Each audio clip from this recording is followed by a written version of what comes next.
Welcome back to our Daily Bread.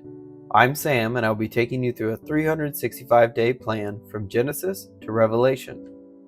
Today we'll begin the book of Numbers. If you would like to follow along, I will be reading from the ESV translation. Chapter 1. The Lord spoke to Moses in the wilderness of Sinai, in the tent of meeting, on the first day of the second month, in the second year after they had come out of the land of Egypt, saying, Take a census of all the congregation of the people of Israel, by clans, by fathers' houses, according to the number of names, every male, head by head. From 20 years old and upward, all in Israel who are able to go to war. You and Aaron shall list them, company by company. And there shall be with you a man from each tribe, each man being the head of the house of his fathers. And these are the names of the men who shall assist you. From Reuben, Eliezer the son of Shadur. From Simeon, Shelumiel the son of Zurishaddai. From Judah, Nahshon the son of Amminadab. From Issachar, Nathaniel the son of Zuar. From Zebulun, Eliab the son of Helon. From the sons of Joseph, from Ephraim, Elishama the son of Ammihud. And from Manasseh, Gamaliel the son of Pedazur. From Benjamin, Abidan the son of Gideoni. From Dan, Ahiezer the son of Ammishaddai. From Asher, Pagiel the son of Ochran. From Gad, Elisaph the son of Duel. From Naphtali, Ahari the son of Enan. These were the ones chosen from the congregation, the chiefs of their ancestral tribes, the heads of the clans of Israel. Moses and Aaron took these men who had been named, and on the first day of the second month they assembled the whole congregation together, who registered themselves by clans, by fathers' houses, according to the number of names from 20 years old and upward, head by head, as the Lord commanded Moses. So he listed them in the wilderness of Sinai. The people of Reuben, Israel's firstborn, their generations by their clans, by their fathers' houses, according to the number of names, head by head, every male from 20 years old and upward, all who were able to go to war. Those listed of the tribe of Reuben were 46,500. Of the people of Simeon, their generations by their clans, by their fathers' houses, those of them who were listed, according to the number of names, head by head, every male from 20 years old and upward, all who were able to go to war, those listed of the tribe of Simeon were 59,300.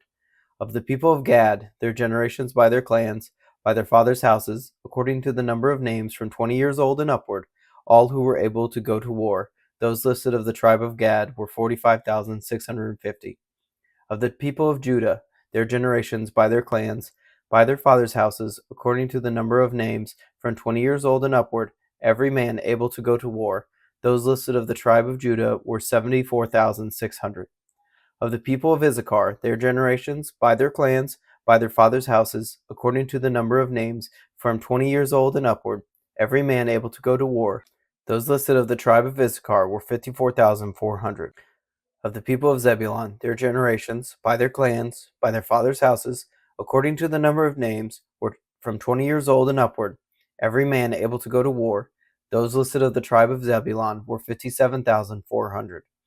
Of the people of Joseph, namely of the people of Ephraim, their generations, by their clans, by their fathers' houses, according to the number of names, from 20 years old and upward, every man able to go to war, those listed of the tribe of Ephraim were 40,500. Of the people of Manasseh, their generations, by their clans, by their fathers' houses, according to the number of names, from 20 years old and upward, every man able to go to war, those listed of the tribe of Manasseh were 32,200.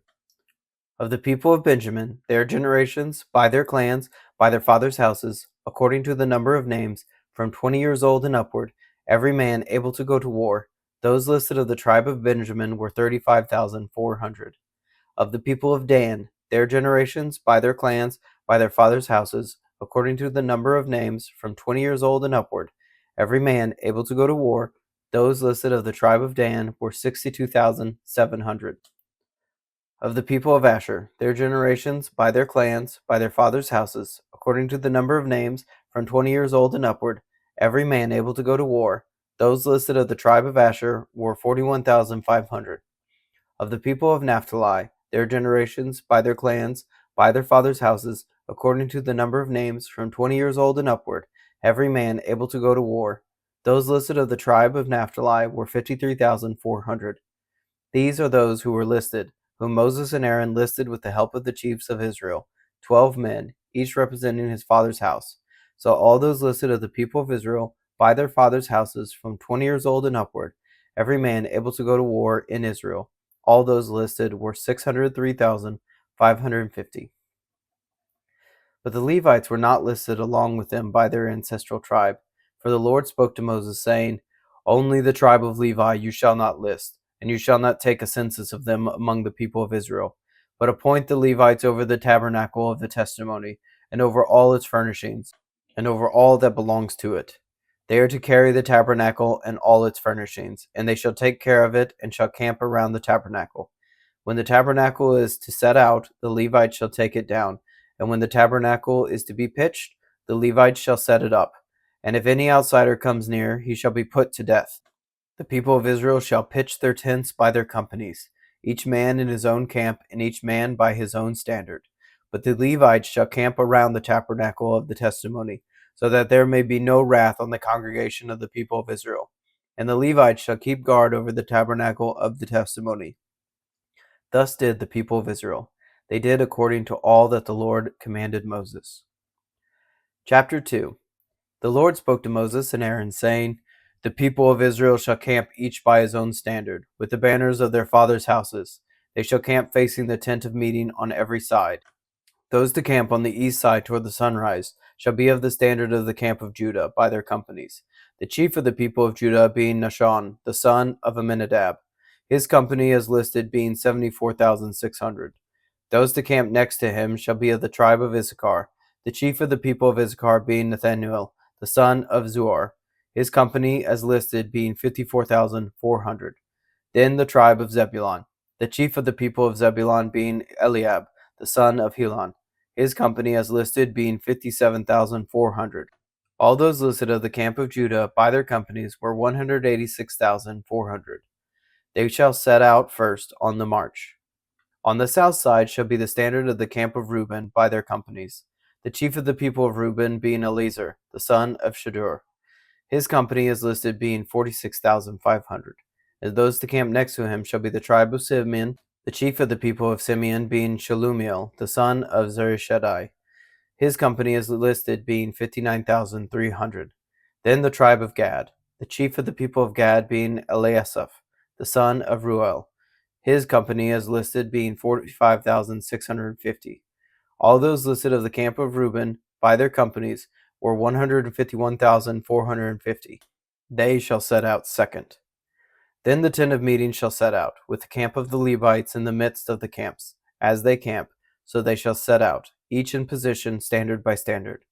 On the west side shall be the standard of the camp of Ephraim, by their companies. The chief of the people of Ephraim being Elishama, the son of Ammihud. His company is listed being 40,500. And next to him shall be the tribe of Manasseh. The chief of the people of Manasseh being Gamaliel, the son of Pedazur. His company has been listed being 32,200. Then the tribe of Benjamin. The chief of the people of Benjamin being Abidan, the son of Gideoni. His company is listed being 35,400. All those listed of the tribe of Ephraim by their companies were 108,100. They shall set out third on the march. On the north side shall be the standard of the camp of Dan by their companies. The chief of the people of Dan being Ahazir, the son of Ammishaddai. His company has listed being 62,700. And those to camp next to him shall be the tribe of Asher. The chief of the people of Asher being Pagil, the son of Ochran. His company is listed being 41,500. Then the tribe of Naphtali. The chief of the people of Naphtali being Ahira, the son of Enan. His company is listed being 53,400. All those listed of the camp of Dan were 157,600. They shall set out last, standard by standard. These are the people of Israel, as listed by their fathers' houses. All those listed in the camps by their companies were 603,550. But the Levites were not listed among the people of Israel, as the Lord commanded Moses. Thus did the people of Israel, according to all that the Lord commanded Moses. So they camped by their standards, and so they set out, each one in his clan, according to his father's house. Chapter 3.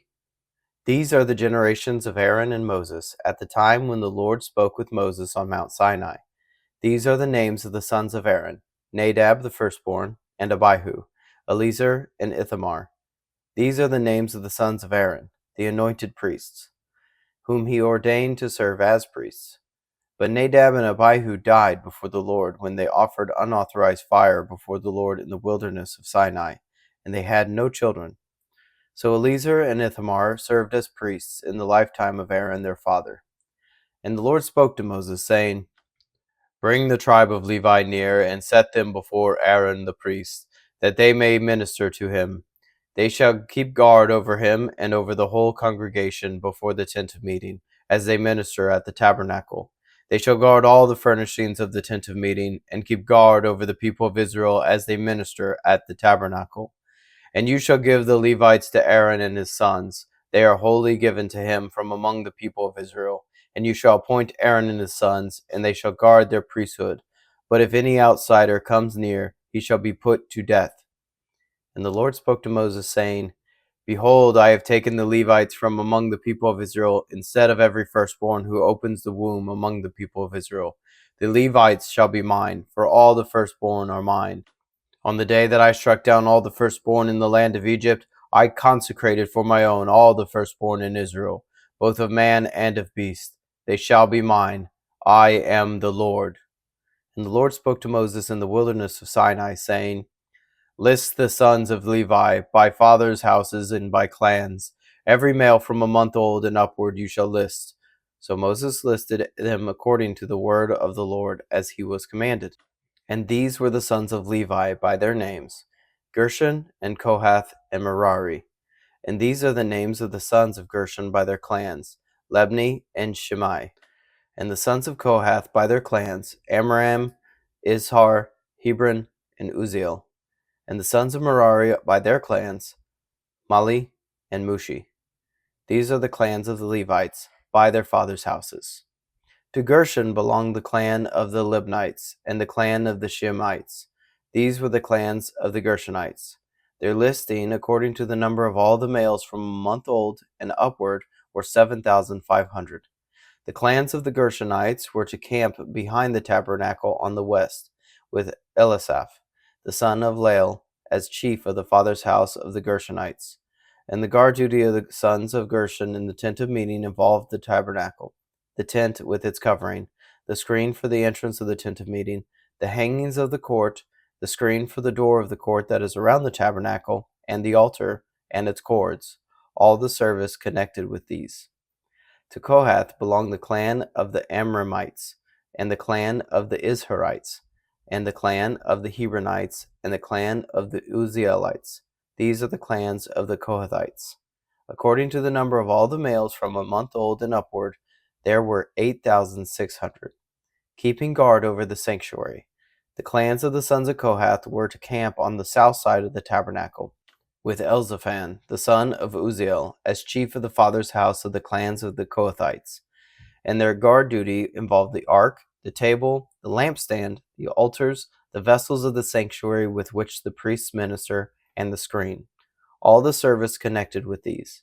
And Eleazar, the son of Aaron, the priest, was to chief over the chiefs of the Levites, and to have oversight of those who kept guard over the sanctuary. To Merari belonged the clan of the Mahlites, and the clan of the Mushites. These are the clans of Merari. Their listing, according to the number of all the males from a month old and upward, was 6,200. And the chief of the father's house of the clans of Merari was Zuriel, the son of Abihail. They were to camp on the north side of the tabernacle.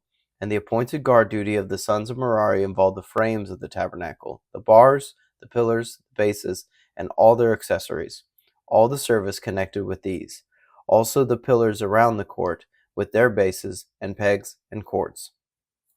Those who were to camp before the tabernacle in the east, before the tent of meeting toward the sunrise, were Moses and Aaron and his sons, guarding the sanctuary itself, to protect the people of Israel. And any outsider who came near was to be put to death. All those listed among the Levites, whom Moses and Aaron listed at the commandment of the Lord by clans, all the males from a month old and upward, were 22,000. And the Lord said to Moses, List all the firstborn males of the people of Israel, from a month old and upward, taking the number of their names, and you shall take the Levites for me. I am the Lord. Instead of all the firstborn among the people of Israel, and the cattle of the Levites, instead of all the firstborn among the cattle of the people of Israel. So Moses listed all the firstborn among the people of Israel, as the Lord commanded him. And all the firstborn males, according to the number of names, from a month old and upward, as listed, were 22,273. And the Lord spoke to Moses, saying, Take the Levites instead of all the firstborn among the people of Israel, and the cattle of the Levites instead of their cattle. The Levites shall be mine. I am the Lord. And as the redemption price for the 273 of the firstborn of the people of Israel, over and above the name of the male Levites, you shall take 5 shekels per head. You shall take them according to the shekel of the sanctuary, the shekel of 20 gerahs. And give the money to Aaron and his sons as the redemption price for those who are over. So Moses took the redemption money from those who were over and above those redeemed by the Levites. From the firstborn of the people of Israel he took the money, 1,365 shekels, by the shekel of the sanctuary. And Moses gave the redemption money to Aaron and his sons according to the word of the Lord, as the Lord commanded Moses. Chapter 4. The Lord spoke to Moses and Aaron, saying, Take a census of the sons of Kohath from among the sons of Levi, by their clans and their fathers' houses, from 30 years old up to 50 years old, all who can come on duty, to do the work in the tent of meeting. This is the service of the sons of Kohath in the tent of meeting, the most holy things.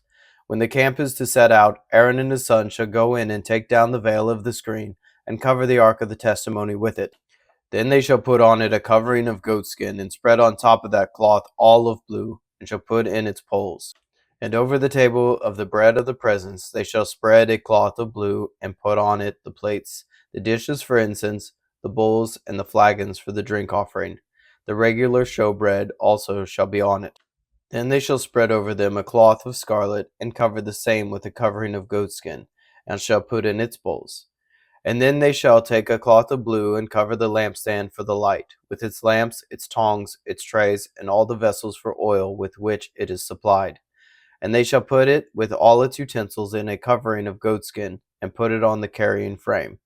And over the golden altar they shall spread a cloth of blue, and cover it with a covering of goatskin, and shall put in its bowls. And they shall take all the vessels of the service that are used in the sanctuary, and put them in a cloth of blue, and cover them with a covering of goatskin, and put them on the carrying frame. And they shall take away the ashes from the altar, and spread a purple cloth over it. And they shall put on it all the utensils of the altar, which are used for the service there, the fire pans, the forks, the shovels, and the basins, all the utensils of the altar. And they shall spread on it a covering of goatskin, and shall put in its poles. And when Aaron and his sons have finished covering the sanctuary and all the furnishings of the sanctuary, as the camp sets out, after the sons of Kohath shall come to carry these. But they must not touch the holy things, lest they die. These are the things of the tent of meeting that the sons of Kohath are to carry. And Eleazar the son of Aaron, the priest, shall have charge of the oil for the light, the fragrant incense, the regular grain offering, and the anointing oil, with the oversight of the whole tabernacle, and all that is in it, of the sanctuary and its vessels. The Lord spoke to Moses and Aaron, saying, Let not the tribe of the clans of the Kohathites be destroyed from among the Levites, but deal thus with them, that they may live and not die when they come near to the most holy things. Aaron and his sons shall go in and appoint them each to his task and to his burden. But they shall not go in to look on the holy things even for a moment, lest they die. The Lord spoke to Moses, saying, Take a census of the sons of Gershon also, by their fathers' houses and by their clans, from 30 years old up to 50 years old. You shall list them, all who can come to duty, to do service in the tent of meeting. This is the service of the clans of the Gershonites, in serving and bearing burdens. They shall carry the curtains of the tabernacle, and the tent of meeting with its covering, and the covering of goatskin that is on top of it, and the screen for the entrance of the tent of meeting, and the hangings of the court, and the screen for the entrance of the gate of the court that is around the tabernacle and the altar, and their cords and all the equipment for their service. And they shall do all that needs to be done with regard to them. All the service of the sons of the Gershonites shall be the command of Aaron and his sons, in all that they are to carry and in all that they have to do. And you shall assign to their charge all that they are to carry. This is the service of the clans of the sons of the Gershonites in the tent of meeting, and their guard duty is to be under the direction of Ithamar the son of Aaron the priest. As for the sons of Merari, you shall list them by their clans and their fathers' houses. From 30 years old up to 50 years old, you shall list them, everyone who can come on duty to do the service of the tent of meeting. And this is what they are charged to carry, as the whole of their service in the tent of meeting, the frames of the tabernacle, with its bars, pillars, and bases, and the pillars around the court with their bases and pegs and cords, with all their equipment and all their accessories. And you shall list by name the objects that they are required to carry. This is the service of the clans of the sons of Merari, the whole of their service in the tent of meeting, under the direction of Ithamar the son of Aaron the priest. And Moses and Aaron and the chiefs of the congregation listed the sons of the Kohathites by their clans and their fathers' houses, from 30 years old up to 50 years old, everyone who could come on duty for service in the tent of meeting. And those listed by clans were 2,750. This was the list of the clans of the Kohathites, all who served in the tent of meeting, whom Moses and Aaron listed according to the commandment of the Lord by Moses. Those who listed of the sons of Gershon by their clans and their fathers' houses, from 30 years old up to 50 years old, everyone who could come on duty for service in the tent of meeting, those listed by their clans and their fathers' houses were 2,630. This was the list of the clans of the sons of Gershon, all who served in the tent of meeting, whom Moses and Aaron listed according to the commandment of the Lord. Those listed of the clans of the sons of Merari by their clans and their fathers' houses, from 30 years old up to 50 years old, everyone who could come on duty for service in the tent of meeting. Those listed by clans were 3,200. This was the list of the clans of the sons of Merari, whom Moses and Aaron listed according to the commandment of the Lord by Moses. All those who were listed of the Levites, whom Moses and Aaron and the chiefs of Israel listed by their clans and their fathers' houses, from 30 years old up to 50 years old, everyone who could come to the service of the ministry and the service of bearing burdens in the tent of meeting. Those listed were 8,580. According to the commandment of the Lord through Moses, they were listed, each one with his task of serving and carrying. Thus they were listed by him, as the Lord commanded Moses. Chapter 5. The Lord spoke to Moses, saying, Command the people of Israel that they put out of the camp everyone who is leprous or has a discharge, and everyone who is unclean through contact with the dead. You shall put out both male and female, putting them outside the camp, that they may not defile their camp, in the midst of which I dwell. And the people of Israel did so, and put them outside the camp, as the Lord said to Moses. So the people of Israel did.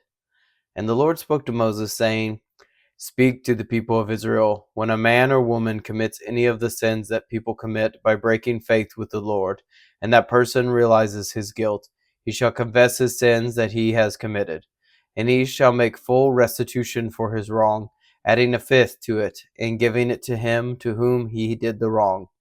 But if the man has no next of kin to whom restitution may be made for the wrong, the restitution for wrong shall go to the Lord for the priest, in addition to the ram of atonement with which atonement is made for him. And every contribution, all the holy donations of the people of Israel, which they bring to the priest, shall be his. Each one shall keep his holy donations. Whatever anyone gives to the priest shall be his. And the Lord spoke to Moses, saying, Speak to the people of Israel. If any man's wife goes astray and breaks faith with him, if a man lies with her sexually, and it is hidden from the eyes of her husband, and she is undetected though she has defiled herself, and there is no witness against her, since she was not taken in the act, and if the spirit of jealousy comes over him, and he is jealous of his wife who has defiled herself, or if the spirit of jealousy comes over him, and he is jealous of his wife, though she has not defiled herself, then the man shall bring his wife to the priest, and bring the offering required of her, a tenth of an ephah of barley flour. He shall pour no oil on it, and put no frankincense on it, for it is a grain offering of jealousy, a grain offering of remembrance, bringing iniquity to remembrance. And the priest shall bring her near, and set her before the Lord. And the priest shall take holy water in an earthenware vessel, and take some of the dust that is on the floor of the tabernacle, and put it into the water. And the priest shall set the woman before the Lord, and unbind the hair of the woman's head, and place in her hands the grain offering of remembrance, which is the grain offering of jealousy. And in his hand the priest shall have the water of bitterness that brings the curse. Then the priest shall make her take an oath, saying, If no man has lain with you, and if you have not turned aside to uncleanness while you were under your husband's authority, be free from this water of bitterness that brings the curse. But if you have gone astray, though you are under your husband's authority, and if you have defiled yourself, and some man other than your husband has lain with you, then let the priest make the woman take the oath of the curse, and say to the woman, The Lord make you a curse and an oath among your people. When the Lord makes your thigh fall away and your body swell, may this water that brings the curse pass into your bowels, and make your womb swell and your thigh fall away. And the woman shall say, Amen, Amen. Then the priest shall write these curses in a book, and wash them off into the water of bitterness. And he shall make the woman drink the water of bitterness that brings the curse. And the water that brings the curse shall enter into her, and cause bitter pain. And the priest shall take the grain offering of jealousy out of the woman's hand, and shall wave the grain offering before the Lord, and bring it to the altar. And the priest shall take a handful of the grain offering as its memorial portion, and burn it on the altar. And afterwards shall make the woman drink the water. And when he has made her drink the water, then, if she has defiled herself, and has broken faith with her husband, the water that brings the curse shall enter into her, and cause bitter pain, and her womb shall swell, and her thighs shall fall away, and the woman shall become a curse among her people. But if the woman has not defiled herself, and is clean, then she shall be free, and shall conceive children. This is in the law in cases of jealousy, when a wife, though under her husband's authority, goes astray and defiles herself, or when the spirit of jealousy comes over a man and he is jealous of his wife. Then he shall set the woman before the Lord, and the priest shall carry out for her all this law. The man shall be free from iniquity, but the woman shall bear her iniquity. Chapter 6. The Lord spoke to Moses, saying, Speak to the people of Israel and say to them, When either a man or a woman makes a special vow, the vow of a Nazirite, to separate himself to the Lord, he shall separate himself from wine and strong drink. He shall drink no vinegar made from wine or strong drink, and shall not drink any juice of grapes or eat grapes, fresh or dried. All the days of his separation he shall eat nothing that is produced by the grapevine, not even the seeds or the skins. All the days of his vow of separation no razor shall touch his head, until the time is completed for which he separates himself to the Lord. He shall be holy. He shall let the locks of his hair of his head grow long. All the days that he separates himself to the Lord he shall not go near a dead body, not even for his father or for his mother, for brother or sister, if they die, shall he make himself unclean, because his separation to God is on his head. All the days of his separation he is holy to the Lord. And if any man dies very suddenly beside him, and he defiles his consecrated head, then he shall shave his head on the day of his cleansing. On the 7th day he shall shave it. On the 8th day he shall bring 2 turtle doves or 2 pigeons to the priest to the entrance of the tent of meeting. And the priest shall offer one for a sin offering, and the other for a burnt offering, and make atonement for him, because he sinned by reason of the dead body. And he shall consecrate his head that same day, and separate himself to the Lord for the days of his separation, and bring a male lamb a year old for a guilt offering. But the previous period shall be void, because his separation was defiled. And this is the law of the Nazirite. When the time of his separation has been completed, he shall be brought to the entrance of the tent of meeting, and he shall bring his gift to the Lord, 1 male lamb a year old, without blemish, for a burnt offering, and 1 ewe lamb a year old, without blemish, as a sin offering, and 1 ram without blemish, as a peace offering, and a basket of unleavened bread, loaves of fine flour mixed with oil, and unleavened wafers smeared with oil, and their grain offering, and their drink offerings. And the priest shall bring them before the Lord, and offer his sin offering and his burnt offering. And he shall offer the ram as a sacrifice of peace offering to the Lord. And with the basket of unleavened bread, the priest shall offer also its grain offering and its drink offering. And the Nazirite shall shave his consecrated head at the entrance of the tent of meeting, and shall take the hair from his consecrated head, and put it on the fire that is under the sacrifice of the peace offering. And the priest shall take the shoulder of the ram when it is boiled, and one unleavened loaf out of the basket, and one unleavened wafer, and shall put them on the hands of the Nazarite, after he has shaved the hair of his consecration. And the priest shall wave them for a wave offering before the Lord. They are a holy portion for the priest, together with the breast that is waved and the thigh that is contributed.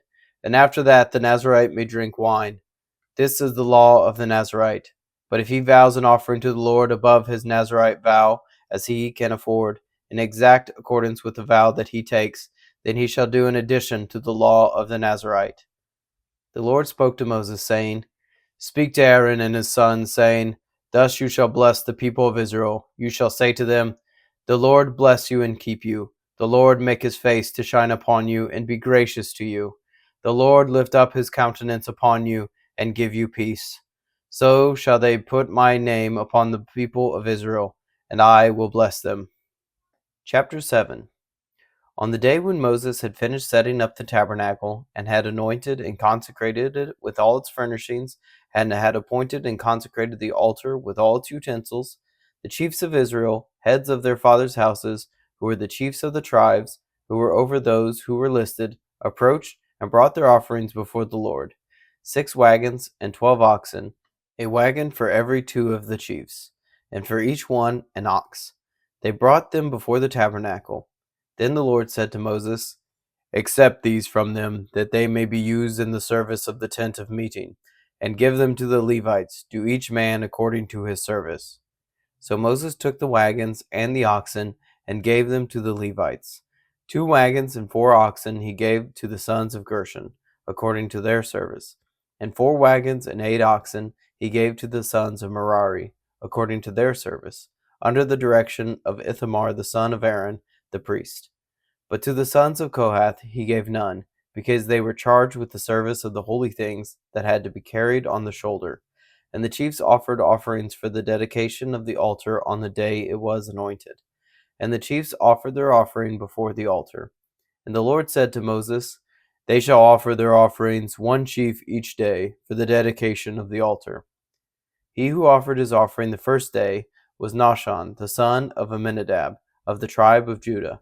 And his offering was 1 silver plate whose weight was 130 shekels, 1 silver basin of 70 shekels, according to the shekel of the sanctuary, both of them full of fine flour mixed with oil for a grain offering, 1 golden dish of 10 shekels, full of incense, 1 bull from the herd, 1 ram, 1 male lamb a year old for a burnt offering, 1 male goat for a sin offering, and for the sacrifice of peace offerings, 2 oxen, 5 rams, 5 male goats, and 5 male lambs a year old.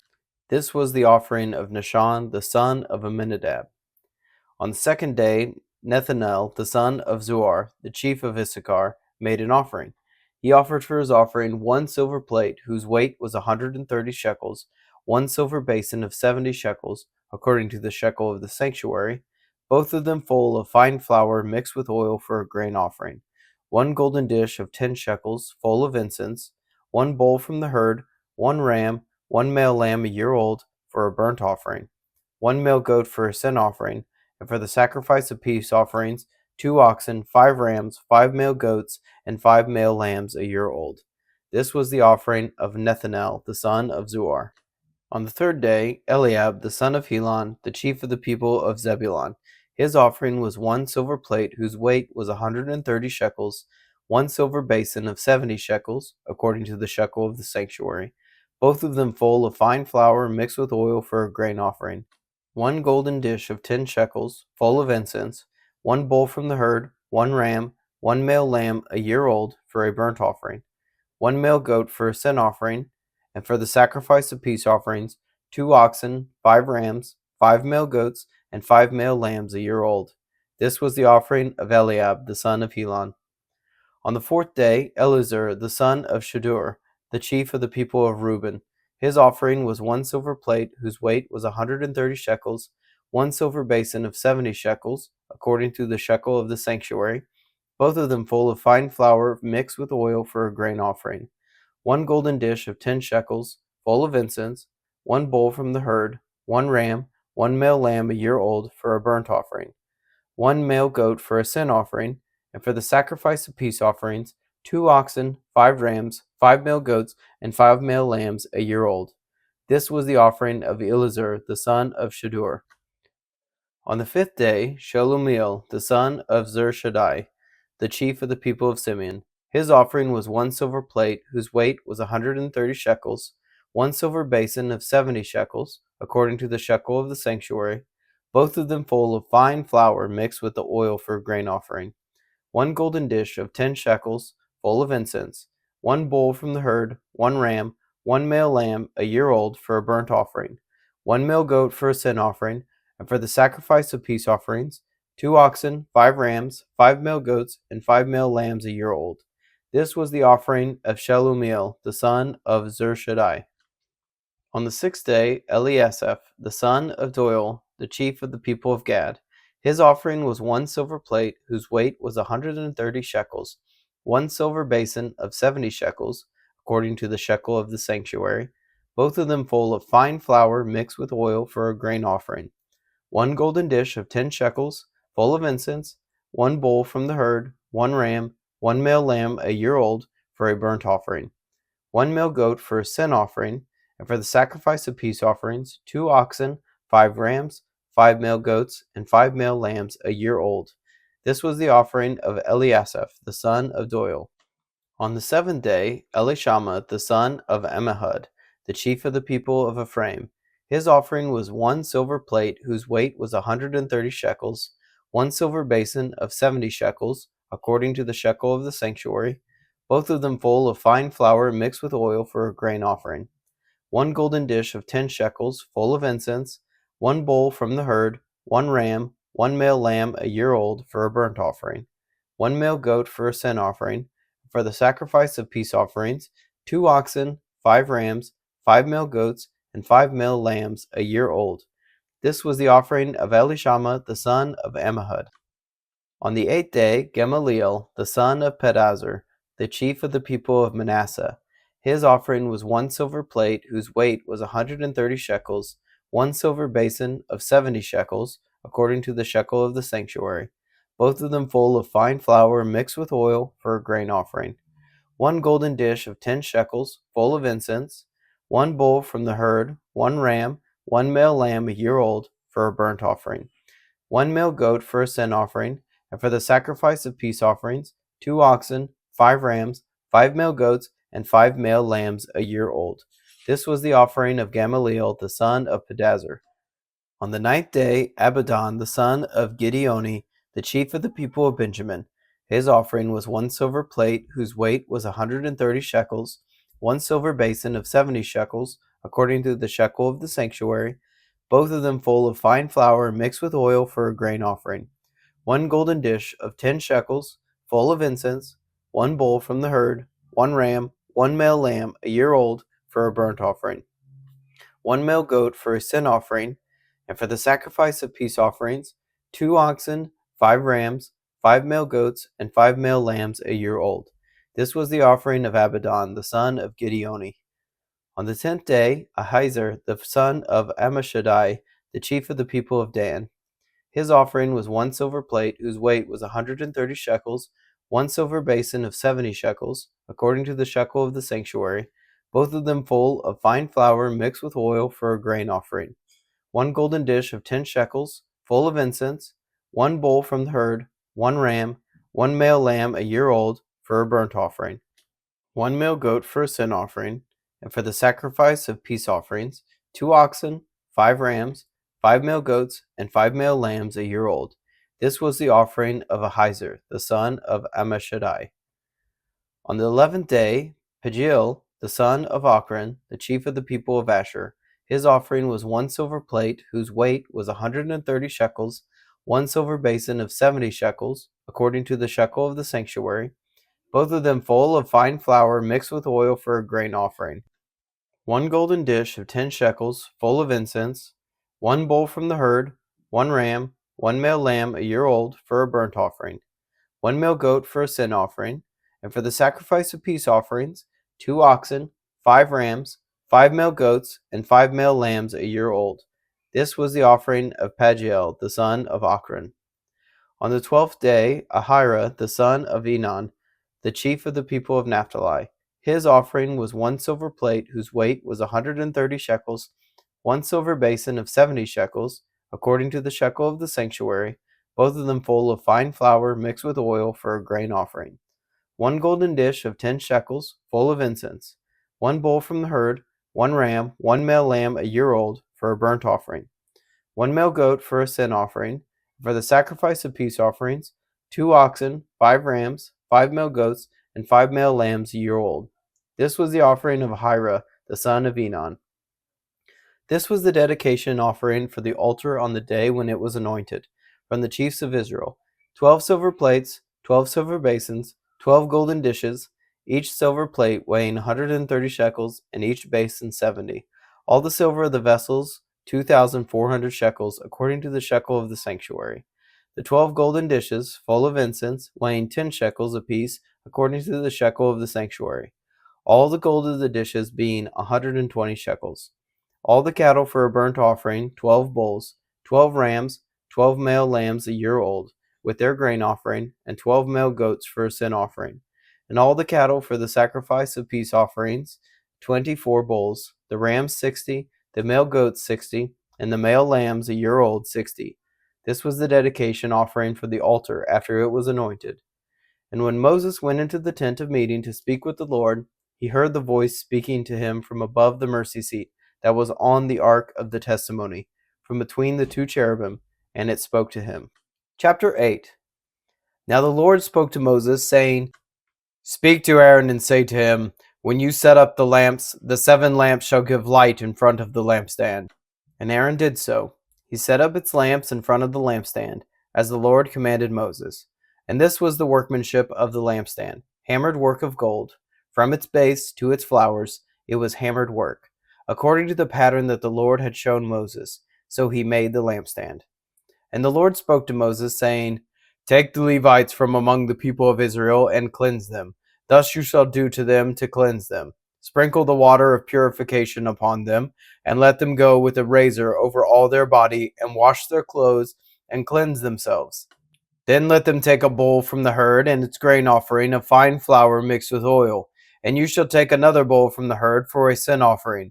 And you shall bring the Levites before the tent of meeting, and assemble the whole congregation of the people of Israel. When you bring the Levites before the Lord, the people of Israel shall lay their hands on the Levites. And Aaron shall offer the Levites before the Lord as a wave offering from the people of Israel, that they may do the service of the Lord.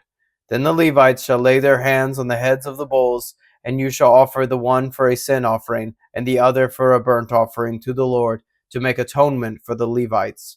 And you shall set the Levites before Aaron and his sons, and shall offer them as a wave offering to the Lord. Thus you shall separate the Levites from among the people of Israel, and the Levites shall be mine. And after that the Levites shall go in to serve at the tent of meeting, when you have cleansed them and offered them as a wave offering. For they are wholly given to me from among the people of Israel, instead of all who would open the womb, the firstborn of all the people of Israel. I have taken them for myself. For all the firstborn among the people of Israel are mine, both of man and of beast. On the day that I struck down all the firstborn in the land of Egypt, I consecrated them for myself, and I have taken the Levites instead of all the firstborn among the people of Israel. And I have given the Levites as a gift to Aaron and his sons from among the people of Israel, to do the service for the people of Israel at the tent of meeting, and to make atonement for the people of Israel, that there may be no plague among the people of Israel when the people of Israel come near the sanctuary. Thus did Moses and Aaron and all the congregation of the people of Israel to the Levites. According to all that the Lord commanded Moses concerning the Levites, the people of Israel did to them. And the Levites purified themselves from sin and washed their clothes, and Aaron offered them as a wave offering before the Lord. And Aaron made atonement for them to cleanse them. And after that the Levites went in to do their service in the tent of meeting before Aaron and his sons. As the Lord had commanded Moses concerning the Levites, so they did to them. And the Lord spoke to Moses, saying, This applies to the Levites. From 25 years old and upward they shall come to do duty in the service of the tent of meeting. And from the age of 50 years they shall withdraw from the duty of the service and serve no more. They minister to their brothers in the tent of meeting by keeping guard, but they shall do no service. Thus shall you do to the Levites in assigning their duties. Chapter 9. And the Lord spoke to Moses in the wilderness of Sinai, in the first month of the second year after they had come out of the land of Egypt, saying, Let the people of Israel keep the Passover at its appointed time. On the 14th day of this month at twilight you shall keep it at its appointed time. According to all its statutes and all its rules you shall keep it. So Moses told the people of Israel that they should keep the Passover. And they kept the Passover in the first month, on the 14th day of the month, at twilight, in the wilderness of Sinai. According to all that the Lord commanded Moses, so the people of Israel did. And there were certain men who were unclean through touching a dead body, so that they could not keep the Passover on that day. And they came before Moses and Aaron on that day. And those men said to him, We are unclean through touching a dead body. Why are we kept from bringing the Lord's offering at its appointed time among the people of Israel? And Moses said to them, Wait, that I may hear what the Lord will command concerning you. And the Lord spoke to Moses, saying, Speak to the people of Israel, saying, If any one of you or of your descendants is unclean through touching a dead body, or is on a long journey, he shall still keep the Passover to the Lord. In the second month on the 14th day at twilight they shall keep it. They shall eat it with unleavened bread and bitter herbs. They shall leave none of it until the morning, nor break any of its bones. According to all the statute of the Passover, they shall keep it. But if anyone who is clean and is not on a journey fails to keep the Passover, that person shall be cut off from his people because he did not bring the Lord's offering at its appointed time. That man shall bear his sin. And if a stranger sojourns among you and would keep the Passover to the Lord, according to the statute of the Passover and according to its rules, so shall he do. You shall have one statute, both for the sojourner and for the native. On that day the tabernacle was set up. The cloud covered the tabernacle, the tent of the testimony. And at evening it was over the tabernacle like the appearance of fire until morning. So it was always. The cloud covered it by day, and the appearance of fire by night. And whenever the cloud lifted from over the tent, after that the people of Israel set out. And in the place where the cloud settled down, there the people of Israel camped. At the command of the Lord the people of Israel set out, and at the command of the Lord they camped. As long as the cloud rested over the tabernacle, they remained in camp. Even when the cloud continued over the tabernacle many days, the people of Israel kept the charge of the Lord and did not set out. Sometimes the cloud was a few days over the tabernacle, and according to the command of the Lord they remained in camp. Then according to the command of the Lord they set out. And sometimes the cloud remained from evening until morning, and when the cloud lifted in the morning they set out. Or if it continued for a day and a night, when the cloud lifted they set out. Whether it was 2 days, or a month, or a longer time, that the cloud continued over the tabernacle, abiding there, the people of Israel remained in camp and did not set out. But when it lifted, they set out. At the command of the Lord they camped, and at the command of the Lord they set out. They kept the charge of the Lord, at the command of the Lord by Moses. Chapter 10. The Lord spoke to Moses, saying, Make 2 silver trumpets. Of hammered work you shall make them, and you shall use them for summoning the congregation and for breaking camp. And when both are blown, all the congregation shall gather themselves to you at the entrance of the tent of meeting. But if they blow only one, then the chiefs, the heads of the tribes of Israel, shall gather themselves to you. When you blow an alarm, the camps that are on the east side shall set out. And when you blow an alarm the second time, the camps that are on the south side shall set out. An alarm is to be blown whenever they are to set out. But when the assembly is to be gathered together, you shall blow a long blast, but you shall not sound an alarm. And the sons of Aaron, the priest, shall blow the trumpets. The trumpets shall be to you for a perpetual statute throughout your generations. And when you go to war in your land against the adversary who oppresses you, then you shall sound an alarm with the trumpets, that you may be remembered before the Lord your God, and you shall be saved from your enemies. On the day of your gladness also, and at your appointed feasts, and at the beginning of your months, you shall blow the trumpets over your burnt offerings, and over the sacrifices of your peace offerings. They shall be a reminder of you before your God. I am the Lord your God. In the second year, in the second month, on the 20th day of the month, the cloud lifted from over the tabernacle of the testimony, and the people of Israel set out by stages from the wilderness of Sinai. And the cloud settled down in the wilderness of Paran. They set out from the first time at the command of the Lord by Moses. The standard of the camp of the people of Judah set out first by their companies. And over their company was Nahshon, the son of Amminadab. And over the company of the tribe of the people of Issachar was Nethanel, the son of Zuar. And over the company of the tribe of the people of Zebulun was Eliab, the son of Helon. And when the tabernacle was taken down, the sons of Gershon and the sons of Merari, who carried the tabernacle, set out. And the standard of the camp of Reuben set out by their companies. And over their company was Elizur, the son of Shadur. And over the company of the tribe of the people of Simeon was Shelumiel, the son of Zurishaddai. And over the company of the tribe of the people of Gad was Eliasaph, the son of Doel. Then the Kohathites set out, carrying the holy things, and the tabernacle was set up before their arrival. And the standard of the camp of the people of Ephraim set out by their companies, and over their company was Elishama, the son of Ammihud. And over the company of the tribe of the people of Manasseh was Gamaliel, the son of Pedazur. And over the company of the tribe of the people of Benjamin was Abidan, the son of Gideoni. Then the standard of the camp of the people of Dan, acting as the rear guard of all the camps, set out by their companies, and over their company was Ahiezer, the son of Ammishaddai. And over the company of the tribe of the people of Asher was Pagiel, the son of Ochran.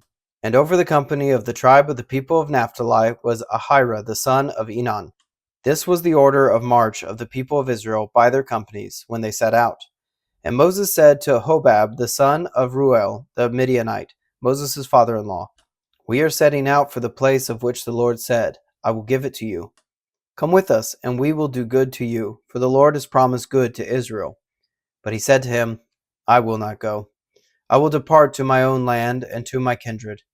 And he said, "Please do not leave us, for you know where we should camp in the wilderness, and you will serve as eyes for us. And if you do go with us, whatever good the Lord will do to us, the same we will do to you."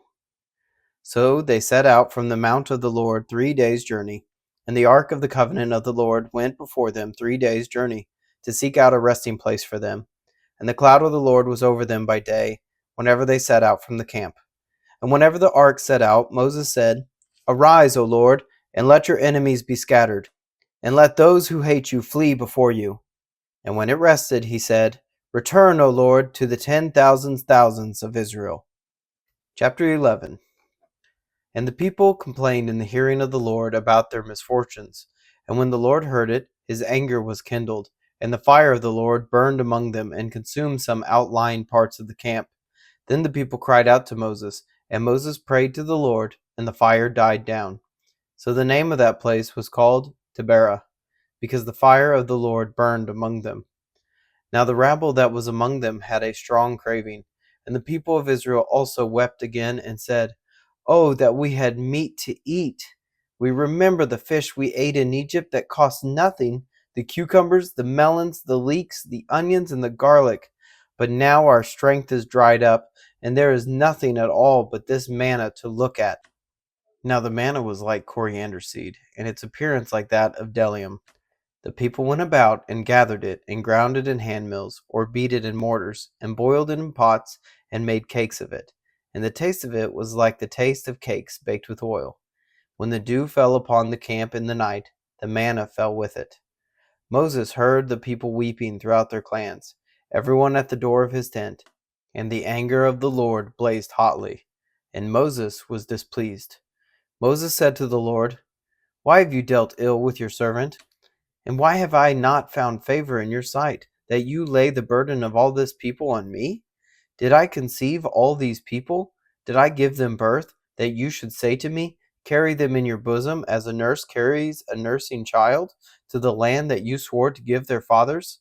Where am I to get meat to give to all this people? For they weep before me and say, 'Give us meat that we may eat.' I am not able to carry all this people alone. The burden is too heavy for me. If you will treat me like this, kill me at once, if I find favor in your sight, that I may not see my wretchedness." Then the Lord said to Moses, "Gather for me 70 men of the elders of Israel, whom you know to be the elders of the people and officers over them, and bring them to the tent of meeting, and let them take their stand there with you. And I will come down and talk with you there, And I will take some of the Spirit that is on you and put it on them, and they shall bear the burden of the people with you, so that you may not bear it yourself alone. And say to the people, consecrate yourselves for tomorrow, and you shall eat meat. For you have wept in the hearing of the Lord, saying, who will give us meat to eat? For it was better for us in Egypt. Therefore the Lord will give you meat, and you shall eat. You shall not eat just 1 day, or 2 days, or 5 days, or 10 days, or 20 days, but a whole month, until it comes out your nostrils and becomes loathsome to you, because you have rejected the Lord who is among you, and have wept before him, saying, why did we come out of Egypt? But Moses said, the people among whom I am number 600,000 on foot, and you have said, I will give them meat, that they may eat a whole month. Shall flocks and herds be slaughtered for them, and be enough for them? Or shall all the fish of the sea be gathered together for them, and be enough for them? And the Lord said to Moses, is the Lord's hand shortened? Now you shall see whether my word will come true for you or not. So Moses went out and told the people the words of the Lord. And he gathered 70 men of the elders of the people, and placed them around the tent. Then the Lord came down in the cloud and spoke to him, and took some of the Spirit that was on him, and put it on the 70 elders. And as soon as the Spirit rested on them, they prophesied. But they did not continue doing it. Now 2 men remained in the camp, one named Eldad, and the other named Medad, and the Spirit rested on them. They were among those registered, but they had not gone out to the tent. And so they prophesied in the camp. And a young man ran and told Moses, Eldad and Medad are prophesying in the camp. And Joshua the son of Nun, the assistant of Moses from his youth, said, my lord Moses, stop them. But Moses said to him, are you jealous for my sake? Would that all the Lord's people were prophets, that the Lord would put his Spirit on them? And Moses and the elders of Israel returned to the camp. Then a wind from the Lord sprang up, and it brought quail from the sea, and let them fall beside the camp, about a day's journey on this side, and a day's journey on the other side around the camp, and about 2 cubits above the ground. And the people rose all that day, and all night, and all the next day, and gathered the quail. Those who gathered least gathered 10 homers, and they spread them out for themselves all around the camp. While the meat was yet between their teeth, before it was consumed, the anger of the Lord was kindled against the people, and the Lord struck down the people with a very great plague. Therefore the name of that place was called Kibroth Hattaavah, because there they buried the people who had the craving. From Kibroth Hattaavah the people journeyed to Hazeroth, and they remained at Hazeroth. Chapter 12. Miriam and Aaron spoke against Moses because of the Cushite woman whom he had married, for he had married a Cushite woman. And they said, has the Lord indeed spoke only through Moses? Has he not spoken through us also? And the Lord heard it. Now the man Moses was very meek, more than all people who were on the face of the earth. And suddenly the Lord said to Moses and to Aaron and Miriam, come out, you 3, to the tent of meeting. And the 3 of them came out. And the Lord came down in a pillar of cloud, and stood at the entrance of the tent, and called Aaron and Miriam, and they both came forward. And he said, hear my words. If there is a prophet among you, I, the Lord, make myself known to him in a vision. I speak with him in a dream. Not so with my servant Moses. He is faithful in all my house. With him I speak mouth to mouth, clearly, and not in riddles. And he beholds the form of the Lord. Why then were you not afraid to speak against my servant Moses? And the anger of the Lord was kindled against him, and he departed. When the cloud removed from over the tent, behold, Miriam was leprous, like snow. And Aaron turned toward Miriam, and behold, she was leprous. And Aaron said to Moses, O my Lord, do not punish us because we have done foolishly and have sinned. Let her not be as one dead, whose flesh is half eaten away when he comes out of his mother's womb. And Moses cried to the Lord, O God, please hear me, please. But the Lord said to Moses, if her father had put spit in her face, should she not be shamed 7 days? Let her be shut outside the camp 7 days, and after that she may be brought in again. So Miriam was shut outside the camp 7 days, and the people did not set out on the march till Miriam was brought in again. After that the people set out from Hazeroth, and camped in the wilderness of Paran. Chapter 13. The Lord spoke to Moses, saying, Send men to spy out the land of Canaan, which I am giving to the people of Israel. From each tribe of their fathers you shall send a man, every one a chief among them. So Moses sent them from the wilderness of Paran, according to the command of the Lord, all of them men who were heads of the people of Israel. And these were their names: from the tribe of Reuben, Shemua the son of Zachar; from the tribe of Simeon, Shaphat the son of Hori; from the tribe of Judah, Caleb the son of Jephunneh; from the tribe of Issachar, Igal the son of Joseph; from the tribe of Ephraim, Hoshea the son of Nun; from the tribe of Benjamin, Palti the son of Rephu; from the tribe of Zebulun, Gediel the son of Sodi; from the tribe of Joseph, that is from the tribe of Manasseh, Gadi the son of Susi; from the tribe of Dan, Amiel the son of Gamali; from the tribe of Asher, Sethur the son of Michael; from the tribe of Naphtali, Nabi the son of Vophsi; from the tribe of Gad, Goel the son of Maki. These were the names of the men whom Moses sent to spy out the land. And Moses called Hoshea the son of Nun Joshua. Moses sent them to spy out the land of Canaan, and said to them, Go up into the Negeb, and go up into the hill country, and see what the land is, and whether the people who dwell in it are strong or weak, whether they are few or many, and whether the land that they dwell in is good or bad, and whether the cities that they dwell in are camps or strongholds, and whether the land is rich or poor, and whether there are trees in it or not. Be of good courage, and bring some of the fruit of the land. Now the time was the season of the first ripe grapes. So they went up and spied out the land from the wilderness of Zen to Rehob, near Lebo Hamath. They went up into the Negeb and came to Hebron. Ahiman, Sheshai, and Talmai, the descendants of Nanek, were there. Hebron was built 7 years before Zoan in Egypt. And they came to the valley of Eshcol, and cut down from there a branch with a single cluster of grapes, and they carried it on a pole between two of them. They also brought some pomegranates and figs. That place was called the valley of Eshcol, because of the cluster that the people of Israel cut down from there. At the end of 40 days they returned from spying out the land, and they came to Moses and Aaron and to all the congregation of the people of Israel in the wilderness of Paran at Kadesh. They brought back word to them and to all the congregation, and showed them the fruit of the land. And they told him, We came to the land to which you sent us. It flows with milk and honey, and this is its fruit. However, the people who dwell in the land are strong, and the cities are fortified and very large. And besides, we saw the descendants of Anak there. The Amalekites dwell in the land of the Negeb.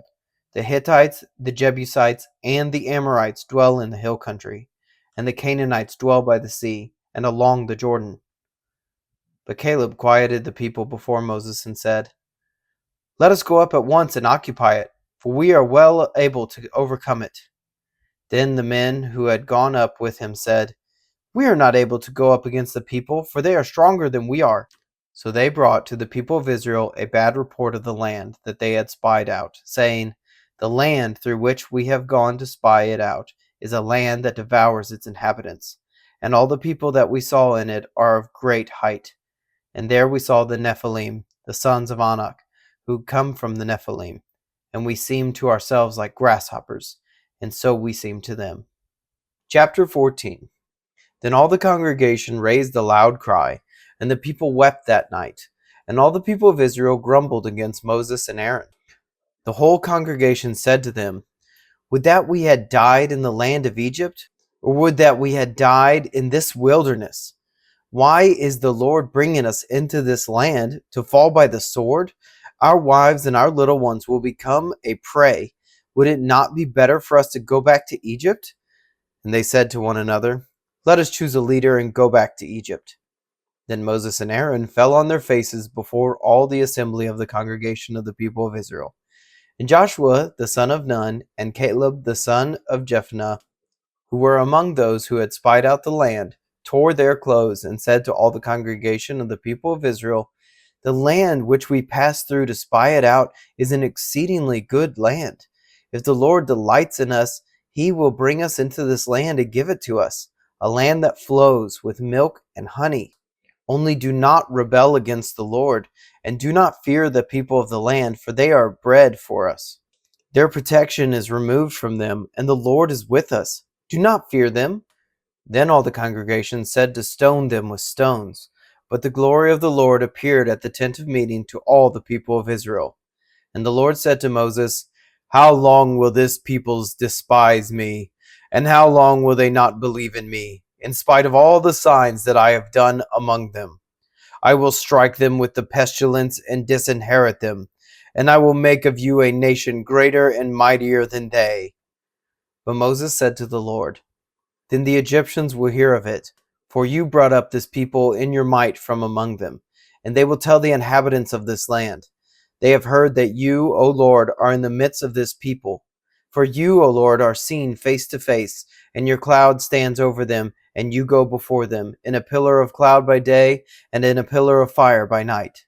Now if you kill this people as one man, then the nations who have heard your fame will say, 'It is because the Lord was not able to bring this people into the land that he swore to give to them that he has killed them in the wilderness.' And now, please let the power of the Lord be great as you have promised, saying, 'The Lord is slow to anger and abounding in steadfast love, forgiving iniquity and transgression. But he will by no means clear the guilty, visiting the iniquity of the fathers on the children, to the third and the fourth generation. Please pardon the iniquity of this people, according to the greatness of your steadfast love, just as you have forgiven this people from Egypt until now.' Then the Lord said, 'I have pardoned according to your word. But truly, as I live, and as all the earth shall be filled with the glory of the Lord, none of the men who have seen my glory and my signs that I did in Egypt and in the wilderness, and yet have put me to the test these 10 times, and have not obeyed my voice, shall see the land that I swore to give to their fathers. And none of those who despise me shall see it. But my servant Caleb, because he has a different spirit, and has followed me fully, I will bring into the land into which he went, and his descendants shall possess it. Now, since the Amalekites and the Canaanites dwell in the valleys, turn tomorrow and set out for the wilderness by the way to the Red Sea." And the Lord spoke to Moses and to Aaron, saying, "How long shall this wicked congregation grumble against me? I have heard the grumblings of the people of Israel, which they grumble against me. Say to them, 'As I live, declares the Lord, what you have said in my hearing I will do to you. Your dead bodies shall fall in this wilderness, and of all your number listed in the census from 20 years old and upward, who have grumbled against me, not one shall come into the land where I swore that I would make you dwell, except Caleb the son of Jephunneh and Joshua the son of Nun. But your little ones, who you said would become a prey, I will bring in, and they shall know the land that you have rejected. But as for you, your dead bodies shall fall in this wilderness, and your children shall be shepherds in the wilderness 40 years, and shall suffer for your faithlessness, until the last of your dead bodies lies in the wilderness. According to the number of the days in which you spied out the land, 40 days, a year for each day, you shall bear your iniquity 40 years, and you shall know my displeasure. I, the Lord, have spoken. Surely this will I do to all this wicked congregation who are gathered together against me. In this wilderness they shall come to a full end, and there they shall die." And the men whom Moses sent to spy out the land, who returned and made all the congregation grumble against him by bringing up a bad report about the land, the men who brought up a bad report of the land, died by plague before the Lord. Of those men who went to spy out the land, only Joshua the son of Nun and Caleb the son of Jephunneh remained alive. When Moses told these words to all the people of Israel, the people mourned greatly. And they rose early in the morning and went up to the heights of the hill country, saying, "Here we are. We will go up to the place that the Lord has promised, for we have sinned." But Moses said, "Why now are you transgressing the command of the Lord, when that will not succeed? Do not go up, for the Lord is not among you, lest you be struck down before your enemies. For there the Amalekites and the Canaanites are facing you, and you shall fall by the sword. Because you have turned back from following the Lord will not be with you." But they presumed to go up the heights of the hill country, although neither the ark of the covenant of the Lord nor Moses departed out of the camp. Then the Amalekites and the Canaanites who lived in that hill country came down and defeated them and pursued them, even to Hormah. Chapter 15. The Lord spoke to Moses, saying, Speak to the people of Israel and say to them, When you come into the land you are to inhabit, which I am giving you, and you offer to the Lord from the herd or from the flock a food offering, or a burnt offering, or a sacrifice, to fulfill a vow, or as a freewill offering, or at your appointed feast, to make a pleasing aroma to the Lord, then he who brings his offering shall offer to the Lord a grain offering of a tenth of an ephah of fine flour, mixed with a quarter of a hin of oil. And you shall offer with the burnt offering, or for the sacrifice, a quarter of a hin of wine for the drink offering for each lamb, or for a ram. You shall offer a grain offering 2/10 of an ephah of fine flour mixed with a third of a hin of oil. And for the drink offering you shall offer a third of a hin of wine, a pleasing aroma to the Lord. And when you offer a bull as a burnt offering or sacrifice, to fulfill a vow, or for peace offerings to the Lord, then one shall offer with the bull a grain offering of 3/10 of an ephah of fine flour, mixed with a half a hin of oil. And then shall offer for the drink offering half a hin of wine, as a food offering, a pleasing aroma to the Lord. Thus it shall be done for each bull or ram, or for each lamb or young goat. As many as you offer, so shall you do with each one, as many as there are. Every native Israelite shall do these things in this way, in offering a food offering, with a pleasing aroma to the Lord. And if a stranger is sojourning with you, or anyone is living permanently among you, and he wishes to offer a food offering with a pleasing aroma to the Lord, he shall do as you do. For the assembly there shall be one statute for you, and for the stranger who sojourns with you, a statute forever throughout your generations.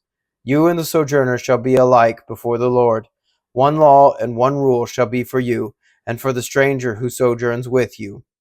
The Lord spoke to Moses, saying, Speak to the people of Israel and say to them, When you come into the land to which I bring you, and when you eat of the bread of the land, you shall present a contribution to the Lord. Of the first of your dough you shall present a loaf as a contribution, like a contribution from the threshing floor, so shall you present it. Some of the first of your dough you shall give to the Lord as a contribution throughout your generations.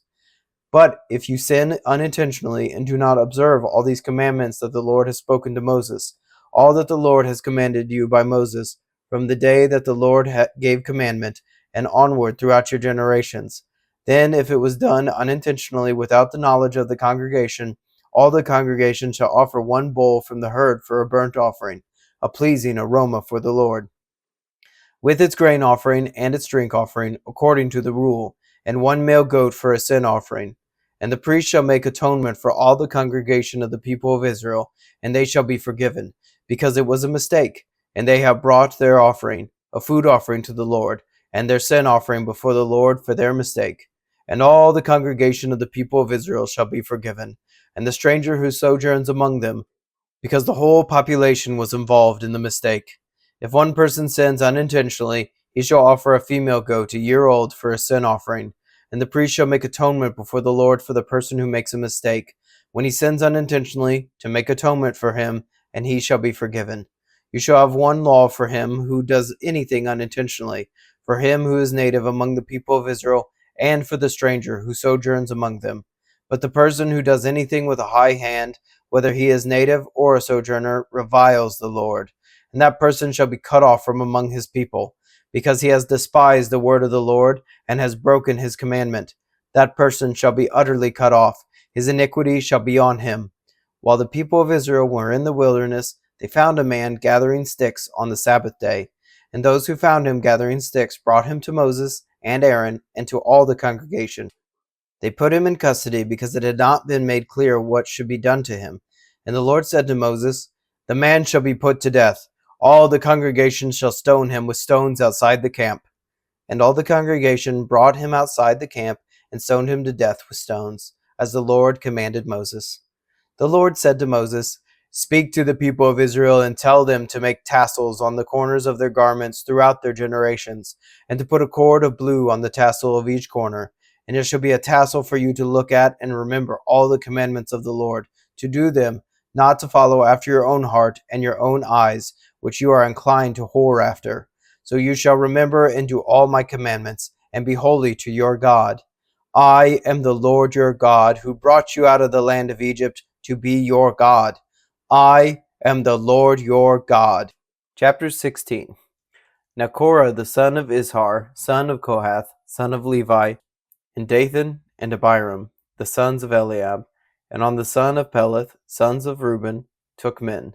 And they rose up before Moses with the number of the people of Israel, 250 chiefs of the congregation, chosen from the assembly, well-known men.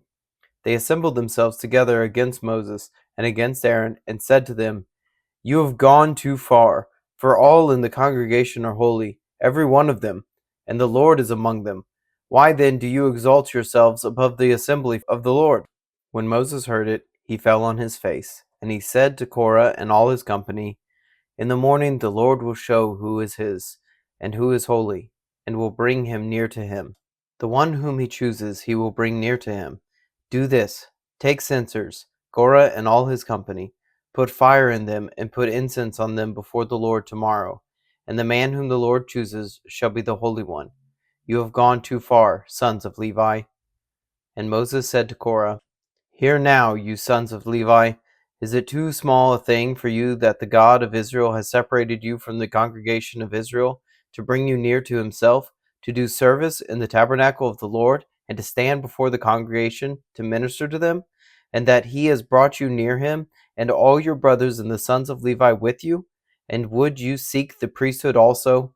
Therefore it is against the Lord that you and all your company have gathered together. What is Aaron that you grumble against him? And Moses sent to call Dathan and Abiram, the sons of Eliab. And they said, We will not come up. Is it a small thing that you have brought us up out of the land flowing with milk and honey, to kill us in the wilderness, that you must also make yourself a prince over us? Moreover, you have not brought us into a land flowing with milk and honey, nor given us inheritance of fields and vineyards. Will you put out the eyes of these men? We will not come up. And Moses was very angry, and said to the Lord, Do not respect their offering. I have not taken one donkey from them, and I have not harmed one of them. And Moses said to Korah, Be present, you and all your company, before the Lord, you and they and Aaron tomorrow. And let every one of you take his censer and put incense on it, and every one of you bring before the Lord his censer, 250 censers, you also, and Aaron, each his censer. So every man took his censer and put fire in them, and laid incense on them, and stood at the entrance of the tent of meeting with Moses and Aaron. Then Korah assembled all the congregation against them at the entrance of the tent of meeting. And the glory of the Lord appeared to all the congregation. And the Lord spoke to Moses and to Aaron, saying, Separate yourselves from among this congregation, that I may consume them in a moment. And they fell on their faces and said, O God, the God of the spirits of all flesh, shall one man sin, and will you be angry with all the congregation?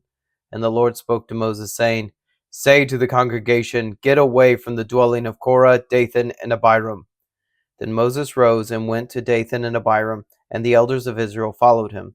And he spoke to the congregation, saying, Depart, please, from the tents of these wicked men, and touch nothing of theirs, lest you be swept away with all their sins.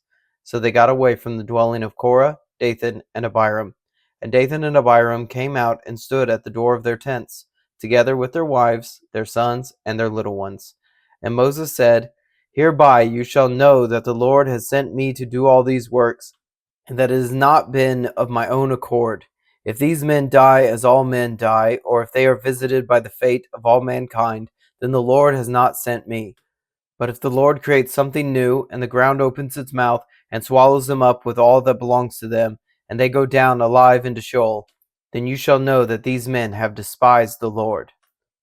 And as soon as he had finished speaking all these words, the ground under them split apart, and the ground opened its mouth and swallowed them up, with their households, and all the people who belonged to Korah, and all of their goods. So they and all that belonged to them went down alive into Sheol, and the earth closed over them, and they perished from the midst of the assembly. And all Israel who were around them fled at their cry, for they said, Lest the earth swallow us up. And fire came out from the Lord and consumed the 250 men offering the incense. Then the Lord spoke to Moses, saying, Tell Eleazar the son of Aaron the priest to take up the censers out of the blaze, then scatter the fire far and wide, for they have become holy. As for the censers of these men who have sinned at the cost of their lives, let them be made into hammered plates as a covering for the altar, for they offered them before the Lord, and they became holy. Thus they shall be a sign to the people of Israel." So Eleazar the priest took the bronze censers which those who were burned had offered, and they were hammered out as a covering for the altar, to be a reminder to the people of Israel, so that no outsider who is not of the descendants of Aaron should draw near to burn incense before the Lord, lest he become like Korah and his company, as the Lord said to him through Moses. But on the next day all the congregation of the people of Israel grumbled against Moses and against Aaron, saying, "You have killed the people of the Lord." And when the congregation had assembled against Moses and against Aaron, they turned toward the tent of meeting, and behold, the cloud covered it, and the glory of the Lord appeared. And Moses and Aaron came to the front of the tent of meeting. And the Lord spoke to Moses, saying, "Get away from the midst of this congregation, that I may consume them in a moment." And they fell on their faces. And Moses said to Aaron, "Take your censer, and put fire on it from off the altar, and lay incense on it, and carry it quickly to the congregation, and make atonement for them. For wrath has gone out from the Lord, the plague has begun." So Aaron took it as Moses said, and ran into the midst of the assembly. And behold, the plague had already begun among the people. And he put on the incense, and made atonement for the people. And he stood between the dead and the living, and the plague was stopped. Now those who died in the plague were 14,700, besides those who died in the affair of Korah. And Aaron returned to Moses at the entrance of the tent of meeting, when the plague was stopped. Chapter 17. The Lord spoke to Moses, saying, "Speak to the people of Israel, and get from them staffs, one for each father's house, from all their chiefs according to their fathers' houses, 12 staffs. Write each man's name on his staff, and write Aaron's name on the staff of Levi, for there shall be one staff for the head of each father's house. Then you shall deposit them in the tent of meeting before the testimony, where I meet with you. And the staff of the man whom I choose shall sprout. Thus I will make to cease from me the grumblings of the people of Israel, which they grumble against you." Moses spoke to the people of Israel, and all their chiefs gave him staffs, one for each chief, according to their fathers' houses, 12 staffs, and the staff of Aaron was among their staffs. And Moses deposited the staffs before the Lord in the tent of the testimony. On the next day Moses went into the tent of the testimony, and behold, the staff of Aaron for the house of Levi had sprouted, and put forth buds, and produced blossoms, and it bore ripe almonds. Then Moses brought out all the staffs from before the Lord to all the people of Israel, and they looked, and each man took his staff. And the Lord said to Moses, "Put back the staff of Aaron before the testimony, to be kept as a sign for the rebels, that you may make an end of their grumblings against me, lest they die." Thus did Moses, as the Lord commanded him, so he did. And the people of Israel said to Moses, "Behold, we perish.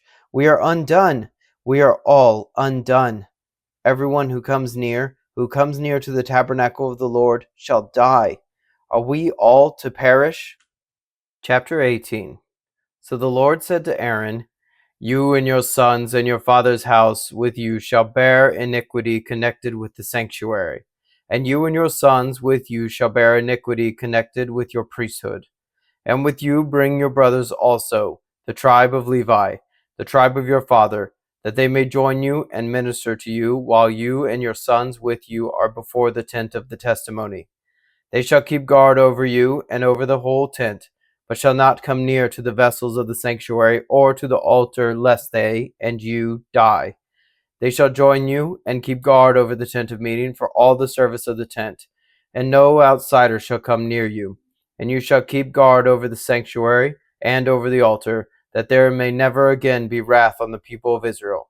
And behold, I have taken your brothers the Levites from among the people of Israel. They are a gift to you, given to the Lord, to do the service of the tent of meeting. And you and your sons with you shall guard your priesthood for all that concerns the altar, and that is within the veil, and you shall serve.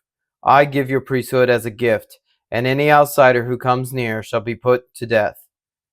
Then the Lord spoke to Aaron, "Behold, I have given you charge of the contributions made to me, all the consecrated things of the people of Israel. I have given them to you as a portion, and to your sons as a perpetual due. This shall be yours of the most holy things reserved from the fire.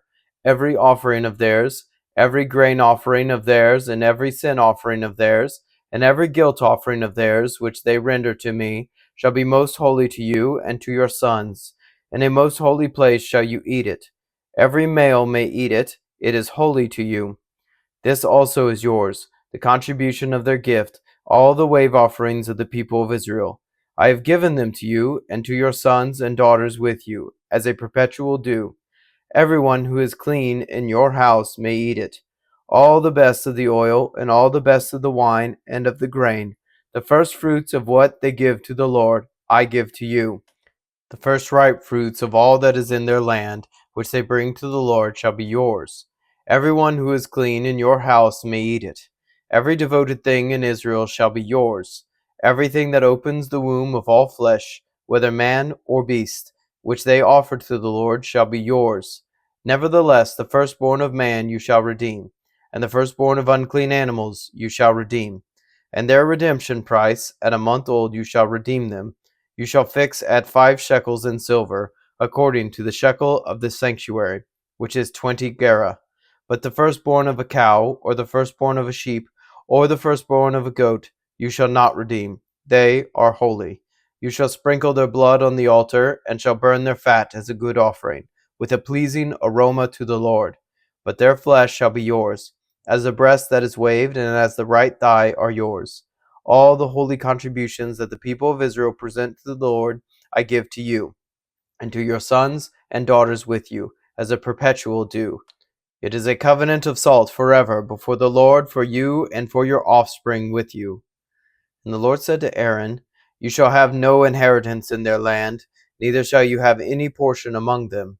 I am your portion and your inheritance among the people of Israel. To the Levites I have given every tithe in Israel for an inheritance, a return for their service that they do, their service in the tent of meeting, so that the people of Israel do not come near the tent of meeting, lest they bear sin and die. But the Levites shall do the service of the tent of meeting, and they shall bear their iniquity. It shall be a perpetual statute throughout your generations, and among the people of Israel they shall have no inheritance. For the tithe of the people of Israel, which they present as a contribution to the Lord, I have given to the Levites for an inheritance. Therefore I have said to them that they shall have no inheritance among the people of Israel. And the Lord spoke to Moses, saying, Moreover, you shall speak and say to the Levites, When you take from the people of Israel the tithe that I have given you from them for your inheritance, then you shall present a contribution from it to the Lord, a tithe of the tithe. And your contribution shall be counted to you as though it were the grain of the threshing floor, and as the fullness of the winepress. So you shall also present a contribution to the Lord from all your tithes, which you receive from the people of Israel. And from it you shall give the Lord's contribution to Aaron the priest. Out of all the gifts to you, you shall present every contribution due to the Lord. From each its best part is to be dedicated. Therefore you shall say to them, When you have offered from it the best of it, then the rest shall be counted to the Levites as produce of the threshing floor, and as produce of the winepress. And you may eat it in any place, you and your households, for it is your reward in return for your service in the tent of meeting. And you shall bear no sin by reason of it, when you have contributed the best of it. But you shall not profane the holy things of the people of Israel, lest you die. Chapter 19. Now the Lord spoke to Moses and to Aaron, saying, This is the statute of the law that the Lord has commanded.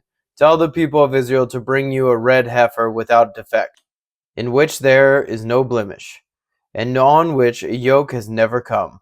And you shall give it to Eleazar the priest, and it shall be taken outside the camp and slaughtered before him. And Eleazar the priest shall take some of its blood with his finger, and sprinkle some of its blood toward the front of the tent of meeting 7 times. And the heifer shall be burned in his sight. Its skin, its flesh, and its blood, with its dung, shall be burned. And the priest shall take cedar wood and hyssop and scarlet yarn, and throw them into the fire, burning the heifer. Then the priest shall wash his clothes and bathe his body in water, and afterward he may come into the camp. But the priest shall be unclean until evening. The one who burns the heifer shall wash his clothes in water, and bathe his body in water, and shall be unclean until evening. And a man who is clean shall gather up the ashes of the heifer and deposit them outside the camp in a clean place. And they shall be kept for the water for impurity for the congregation of the people of Israel. It is a sin offering. And the one who gathers the ashes of the heifer shall wash his clothes and be unclean until evening. And this shall be a perpetual statute for the people of Israel, and for the stranger who sojourns among them. Whoever touches the body of any person shall be unclean 7 days. He shall cleanse himself with the water on the third day and on the seventh day, and so be clean. But if he does not cleanse himself on the third day and on the seventh day, he will not become clean. Whoever touches a dead body, the body of anyone who has died, and does not cleanse himself, defiles the tabernacle of the Lord. And that person shall be cut off from Israel, because the water for impurity was not thrown on him. He shall be unclean. His uncleanness is still on him. This is the law when someone dies in a tent. Everyone who comes into the tent and everyone who is in the tent shall be unclean 7 days. And every open vessel that has no cover fastened on it is unclean. Whoever in the open field touches someone who was killed with a sword, or who died naturally, or touches a human bone or a grave, shall be unclean 7 days. For the unclean they shall take some ashes of the burnt sin offering, and fresh water shall be added in a vessel. Then a clean person shall take hyssop and dip it in the water, and sprinkle it on the tent, and all of the furnishings, and on the persons who were there, and on whoever touched the bone, or the slain, or the dead, or the grave. And the clean person shall sprinkle it on the unclean on the third day and on the seventh day. Thus on the seventh day he shall cleanse him, and he shall wash his clothes and bathe himself in water, and at evening he shall be clean. If the man who is unclean does not cleanse himself, that person shall be cut off from the midst of the assembly, since he has defiled the sanctuary of the Lord. Because the water for impurity has not been thrown on him, he is unclean, and it shall be a statute forever for them. The one who sprinkles the water for impurity shall wash his clothes, and the one who touches the water for impurity shall be unclean until evening. And whatever the unclean person touches shall be unclean, and anyone who touches it shall be unclean until evening. Chapter 20. And the people of Israel, the whole congregation, came into the wilderness of Zin in the first month, and the people stayed in Kadesh. And Miriam died there, and was buried there. Now there was no water for the congregation, and they assembled themselves together against Moses and against Aaron. And the people quarreled with Moses and said, Would that we had perished when our brothers perished before the Lord? Why have you brought the assembly of the Lord into this wilderness, that we should die here, both we and our cattle? And why have you made us come up out of Egypt to bring us to this evil place? It is no place for grain, or figs, or vines, or pomegranates, and there is no water to drink. Then Moses and Aaron went from the presence of the assembly to the entrance of the tent of meeting, and fell on their faces. And the glory of the Lord appeared to them. And the Lord spoke to Moses, saying, Take the staff and assemble the congregation, you and Aaron your brother, and tell the rock before their eyes to yield its water. So you shall bring water out of the rock for them, and give drink to the congregation and their cattle. And Moses took the staff from before the Lord, as he commanded him. Then Moses and Aaron gathered the assembly together before the rock, and he said to them, Hear now, you rebels, shall we bring water for you out of this rock? And Moses lifted up his hand and struck the rock with his staff twice, and water came out abundantly, and the congregation drank, and their livestock. And the Lord said to Moses and Aaron, Because you did not believe in me to uphold me as holy in the eyes of the people of Israel, therefore you shall not bring this assembly into the land that I have given them. These are the waters of Meribah, where the people of Israel quarreled with the Lord, and through them he showed himself holy. Moses sent messengers from Kadesh to the king of Edom. Thus says your brother Israel, You know all the hardship that we have met, how our fathers went down to Egypt, and we lived in Egypt a long time. And the Egyptians dealt harshly with us and our fathers. And when we cried to the Lord, he heard our voice and sent an angel and brought us out of Egypt. And here we are in Kadesh, a city on the edge of your territory. Please let us pass through your land. We will not pass through field or vineyard or drink water from a well. We will go along the king's highway. We will not turn aside to the right hand or to the left until we have passed through your territory. But Edom said to him, You shall not pass through, lest I come out with the sword against you. And the people of Israel said to him, We will go up by the highway, and if we drink of your water, I and my livestock, then I will pay for it. Let me only pass through on foot, nothing more." But he said, "You shall not pass through." And Edom came out against them with a large army and with a strong force. Thus Edom refused to give Israel passage through his territory, so Israel turned away from him.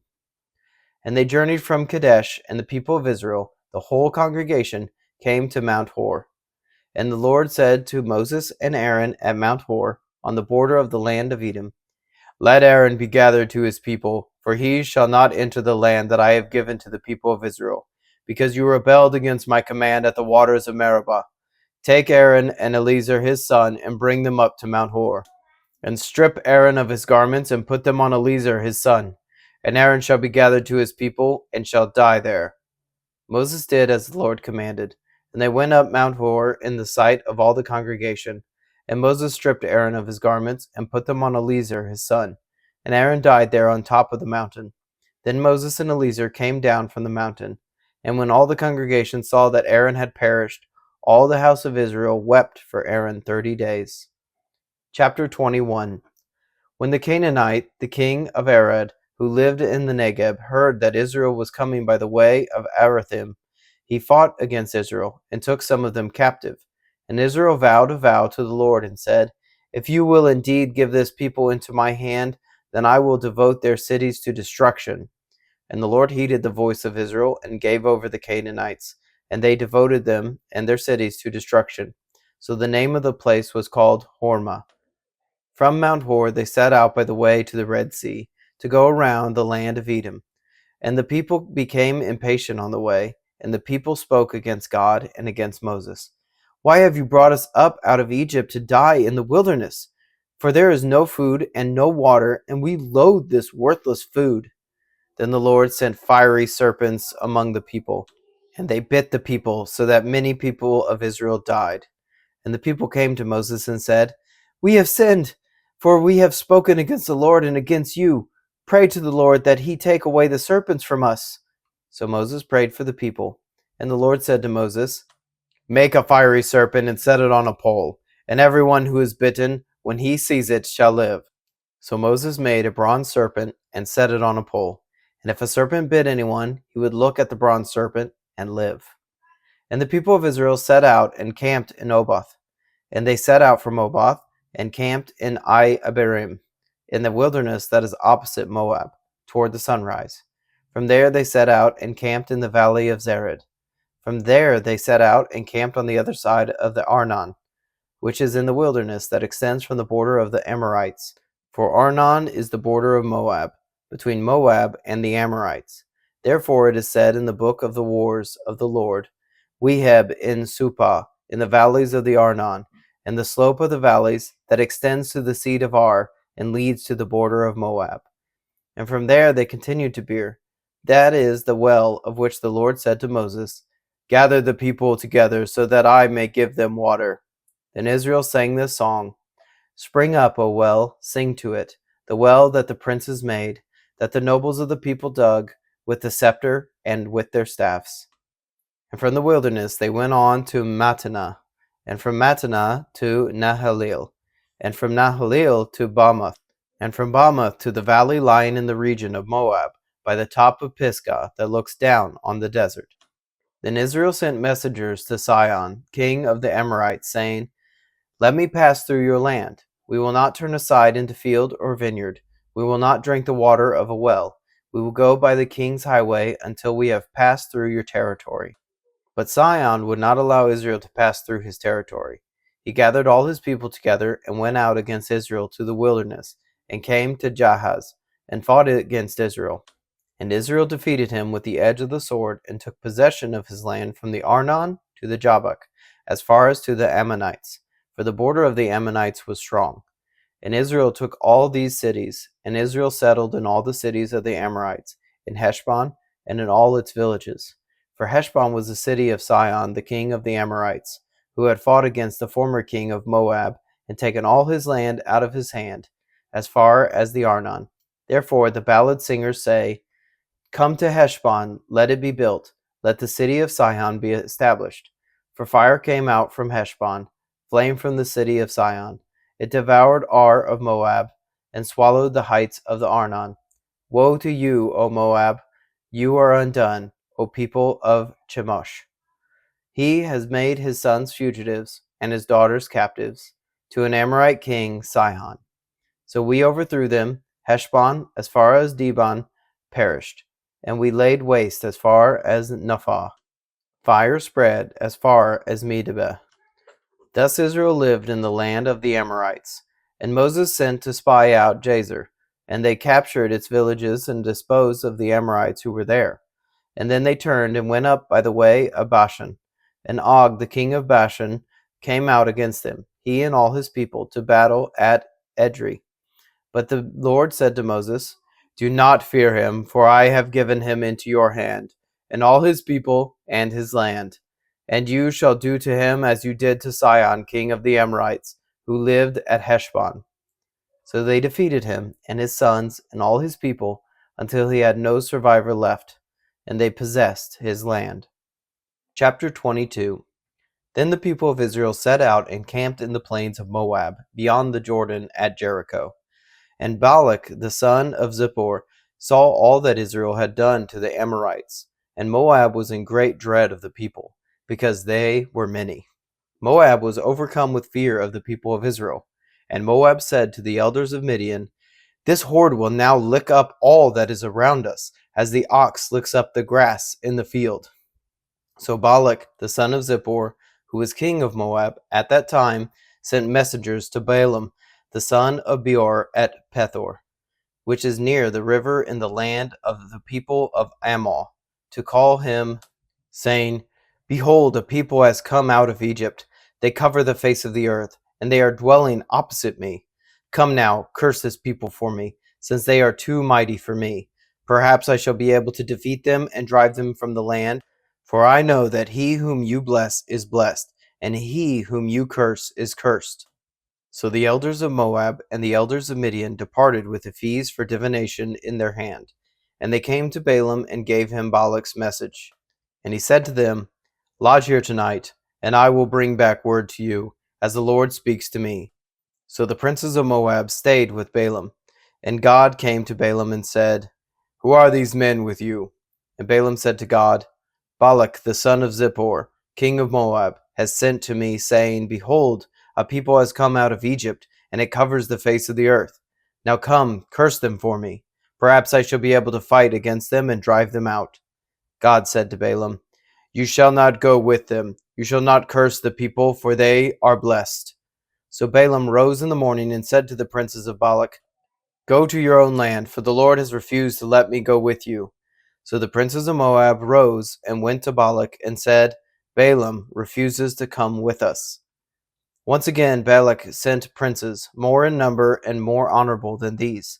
And they came to Balaam and said to him, Thus says Balak the son of Zippor, Let nothing hinder you from coming to me, for I will surely do you great honor, and whatever you say to me I will do. Come, curse this people for me. But Balaam answered and said to the servants of Balak, Though Balak were to give me his house full of silver and gold, I could not go beyond the command of the Lord my God to do less or more.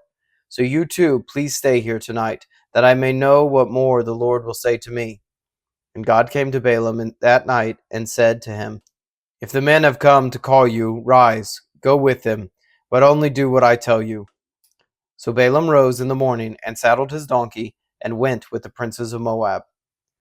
But God's anger was kindled because he went, and the angel of the Lord took his stand in the way as his adversary. Now he was riding on the donkey, and his two servants were with him. And the donkey saw the angel of the Lord standing in the road with a drawn sword in his hand. And the donkey turned aside out of the road and went into the field. And Balaam struck the donkey and turned her into the road. Then the angel of the Lord stood in a narrow path between the vineyards with a wall on either side. And when the donkey saw the angel of the Lord, she pushed against the wall and pressed Balaam's foot against the wall, so he struck her again. Then the angel of the Lord went ahead and stood in a narrow place, where there was no way to turn either to the right or the left. When the donkey saw the angel of the Lord, she lay down under Balaam, and Balaam's anger was kindled, and he struck the donkey with his staff. Then the Lord opened the mouth of the donkey, and she said to Balaam, What have I done to you, that you have struck me these 3 times? And Balaam said to the donkey, Because you have made a fool of me. I wish I had a sword in my hand, for then I would kill you. And the donkey said to Balaam, Am I not your donkey, on which you have ridden all your life long to this day? Is it my habit to treat you this way? And he said, No. Then the Lord opened the eyes of Balaam, and he saw the angel of the Lord standing in the way, with his drawn sword in his hand. And he bowed down and fell on his face. And the angel of the Lord said to him, Why have you struck your donkey these 3 times? Behold, I have come to oppose you, because your way is perverse before me. The donkey saw me and turned aside before me these 3 times. If she had not turned aside from me, surely just now I would have killed you and let her live. Then Balaam said to the angel of the Lord, I have sinned, for I did not know that you stood in the road against me. Now therefore, if it is evil in your sight, I will turn back. And the angel of the Lord said to Balaam, Go with the men, but speak only the word that I tell you. So Balaam went on with the princes of Balak. When Balak heard that Balaam had come, he went out to meet him at the city of Moab, on the border formed by the Arnon, at the extremity of the border. And Balak said to Balaam, Did I not send to you to call you? Why did you not come to me? Am I not able to honor you? Balaam said to Balak, Behold, I have come to you. Have I now any power of my own to speak anything? The word that God puts in my mouth, that must I speak. Then Balaam went with Balak, and they came to Kiriath Hazoth. And Balak sacrificed oxen and sheep, and sent for Balaam and for the princes who were with him. And in the morning Balak took Balaam and brought him up to Bamoth Baal, and from there he saw a fraction of the people. Chapter 23. And Balaam said to Balak, Build for me here 7 altars, and prepare for me here 7 bulls and 7 rams. Balak did as Balaam had said, and Balak and Balaam offered on each altar a bull and a ram. And Balaam said to Balak, Stand beside your burnt offering, and I will go. Perhaps the Lord will come to meet me, and whatever he shows me I will tell you. And he went to a bare height, and God met Balaam. And Balaam said to him, I have arranged the 7 altars, and I have offered on each altar a bull and a ram. And the Lord put a word in Balaam's mouth, and said, Return to Balak, and thus you shall speak. And he returned to him, and behold, he and all the princes of Moab were standing beside his burnt offering. And Balaam took up his discourse, and said, From Aram Balak has brought me, the king of Moab from the eastern mountains. Come, curse Jacob for me, and come, denounce Israel. How can I curse whom God has not cursed? How can I denounce whom the Lord has not denounced? For from the top of the crags I see him, from the hills I behold him. Behold a people dwelling alone, and not counting itself among the nations. Whom can count the dust of Jacob, or number the 4th part of Israel? Let me die the death of the upright, and let my end be like his. And Balak said to Balaam, What have you done to me? I took you to curse my enemies, and behold, you have done nothing but bless them. And he answered and said, Must I not take care to speak what the Lord puts in my mouth? And Balak said to him, Please come with me to another place, from which you may see them. You shall see only a fraction of them, and shall not see them all. Then curse them for me from there. And he took him to the field of Zophim, to the top of Pisgah, and built 7 altars, and offered a bull and a ram on each altar. Balaam said to Balak, Stand here beside your burnt offering, while I meet with the Lord over there. And the Lord met Balaam, and put a word in his mouth, and said, Return to Balak, and thus shall you speak. And he came to him, and behold, he was standing beside his burnt offering, and the princes of Moab with him. And Balak said to him, What has the Lord spoken? And Balaam took up his discourse, and said, Rise, Balak, and hear. Give ear to me, O son of Zippor. God is not man, that he should lie, or a son of man, that he should change his mind. Has he said, and will he not do it? Or has he spoken, and will he not fulfill it? Behold, I received a command to bless. He has blessed, and I cannot revoke it. He has not beheld misfortune in Jacob, nor has he seen trouble in Israel. The Lord their God is with them, and the shout of a king is among them. God brings them out of Egypt, and is for them like the horns of the wild ox. For there is no enchantment against Jacob, no divination against Israel. Now it shall be said of Jacob and Israel, what has God wrought? Behold, a people, as a lioness it rises up, and as a lion it lifts itself. It does not lie down until it has devoured the prey and drunk the blood of the slain. And Balak said to Balaam, Do not curse them at all, and do not bless them at all. But Balaam answered Balak, Did I not tell you all that the Lord says that I must do? And Balak said to Balaam, Come now, I will take you to another place. Perhaps it will please God that you may curse them for me from there. So Balak took Balaam to the top of Peor, which overlooks the desert. And Balaam said to Balak, Build for me here 7 altars, and prepare for me here 7 bulls and 7 rams. And Balak did as Balaam had said, and offered a bull and a ram on each altar. Chapter 24. When Balaam saw that it pleased the Lord to bless Israel, he did not go, as at other times, to look for omens, but set his face toward the wilderness. And Balaam lifted up his eyes and saw Israel camping tribe by tribe, and the Spirit of God came upon him.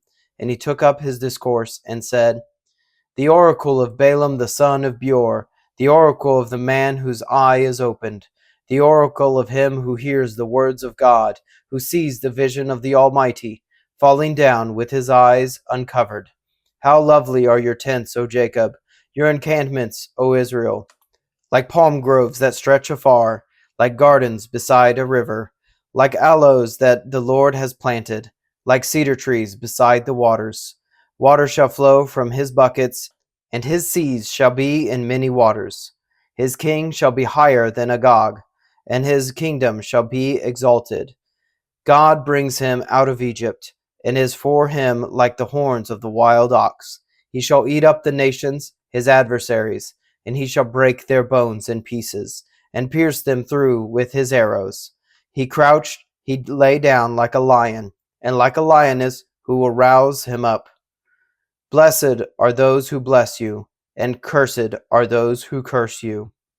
And Balak's anger was kindled against Balaam, and he struck his hands together. And Balak said to Balaam, I called you to curse my enemies, and behold, you have blessed them these 3 times.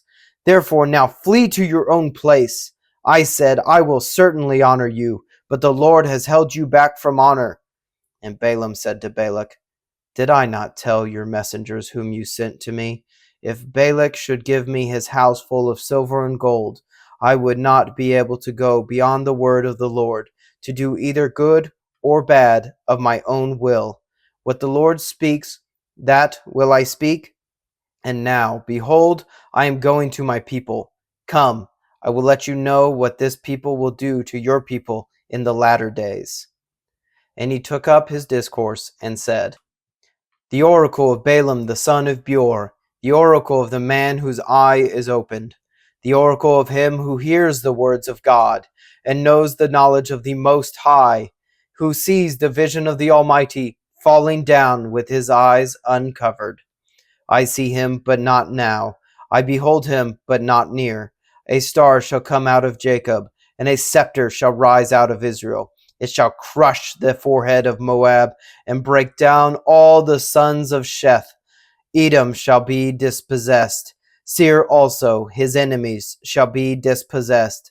Israel is doing valiantly, and one from Jacob shall exercise dominion, and destroy the survivors of the cities. Then he took on Amalek, and took up his discourse, and said, Amalek was the first among the nations, but its end is utter destruction.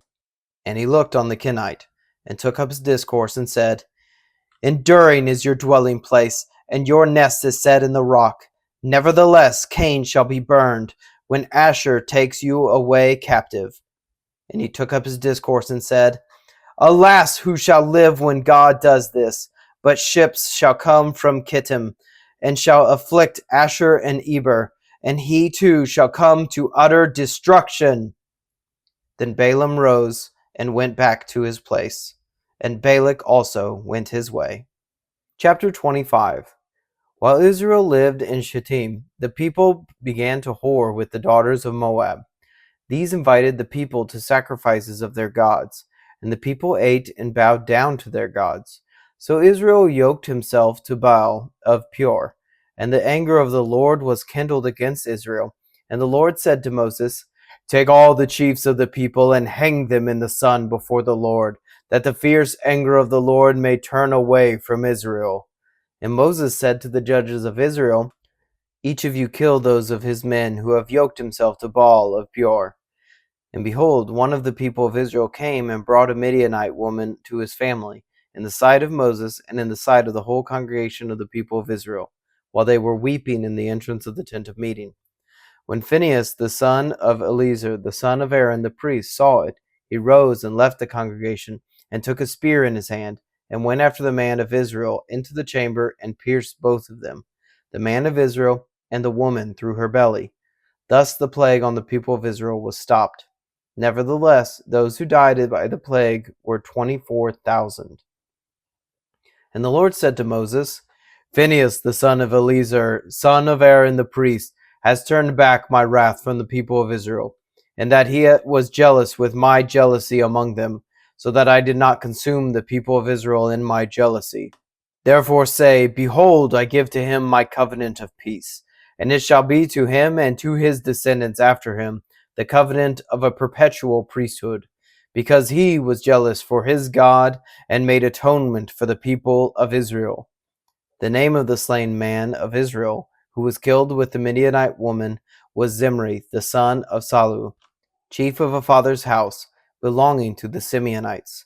And the name of the Midianite woman who was killed was Cosbi, the daughter of Zur, who was the tribal head of a father's house in Midian.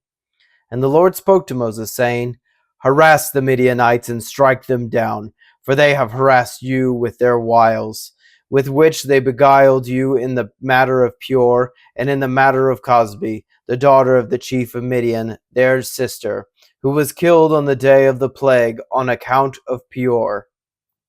Chapter 26. After the plague, the Lord said to Moses and Eleazar the son of Aaron the priest, "Take a census of all the congregation of the people of Israel, from 20 years old and upward, by their fathers' houses, all in Israel who are able to go to war." And Moses and Eleazar the priest spoke with them in the plains of Moab by the Jordan at Jericho, saying, "Take a census of the people, from 20 years old and upward, as the Lord commanded Moses." The people of Israel who came out of the land of Egypt were Reuben, the firstborn of Israel, the sons of Reuben, of Hanok, the son of the Hanakites, of Palu, the clan of Paulites, of Hezron, the clan of the Hezronites, of Carmi, the clan of the Carmites. These are the clans of the Reubenites, and those listed were 43,730. And the sons of Palu, Eliab, the sons of Eliab, Nemuel, Dathan, and Abiram. These are the Dathan and Abiram chosen from the congregation, who contended against Moses and Aaron in the company of Korah, when they contended against the Lord. And the earth opened its mouth and swallowed them up together with Korah, when that company died, when the fire devoured 250 men, and they became a warning. But the sons of Korah did not die. The sons of Simeon, according to their clans, of Nemuel, the clan of the Nemuelites, of Jamin, the clan of the Jaminites, of Jachin, the clan of the Jachinites, of Zerah, the clan of the Zerites, of Shaul, the clan of the Shaulites. These are the clans of the Simeonites, 22,200.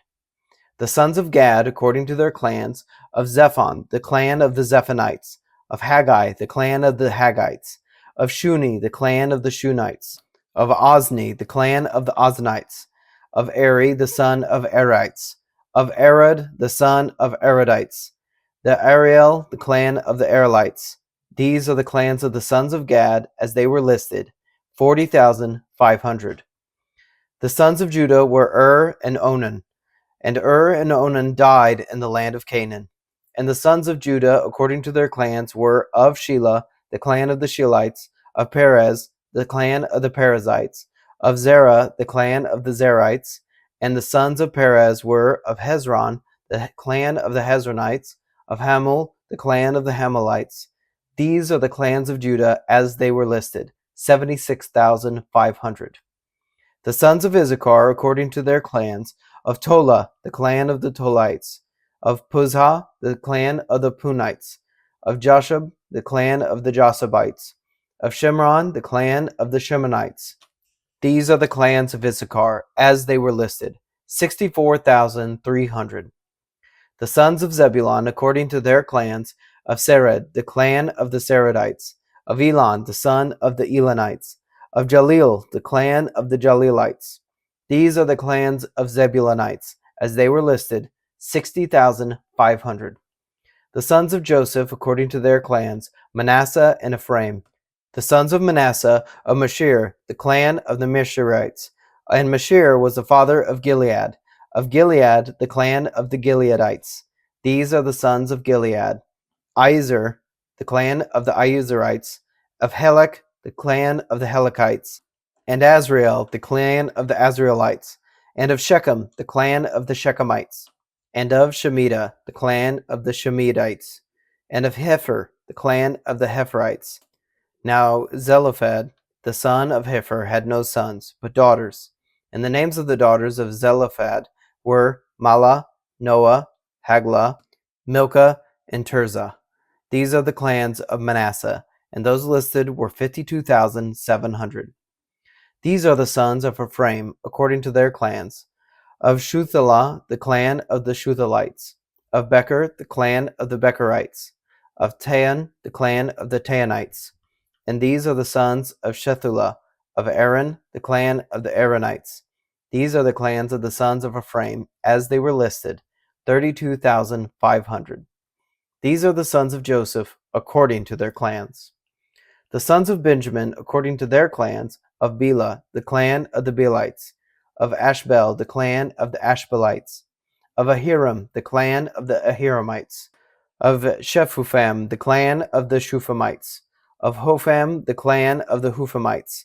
And the sons of Bela were Ard and Naaman; of Ard, the clan of Ardites; of Naaman, the clan of the Naamites.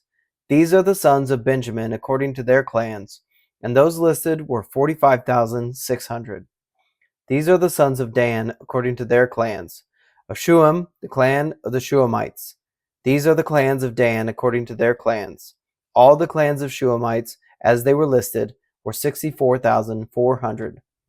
The sons of Asher according to their clans: of Imnah, the clan of Imnites; of Ishvi, the clan of Ishvites; of Beriah, the clan of the Berites; of the sons of Beriah: of Heber, the clan of the Heberites; of Malchiel, the clan of the Malchiites.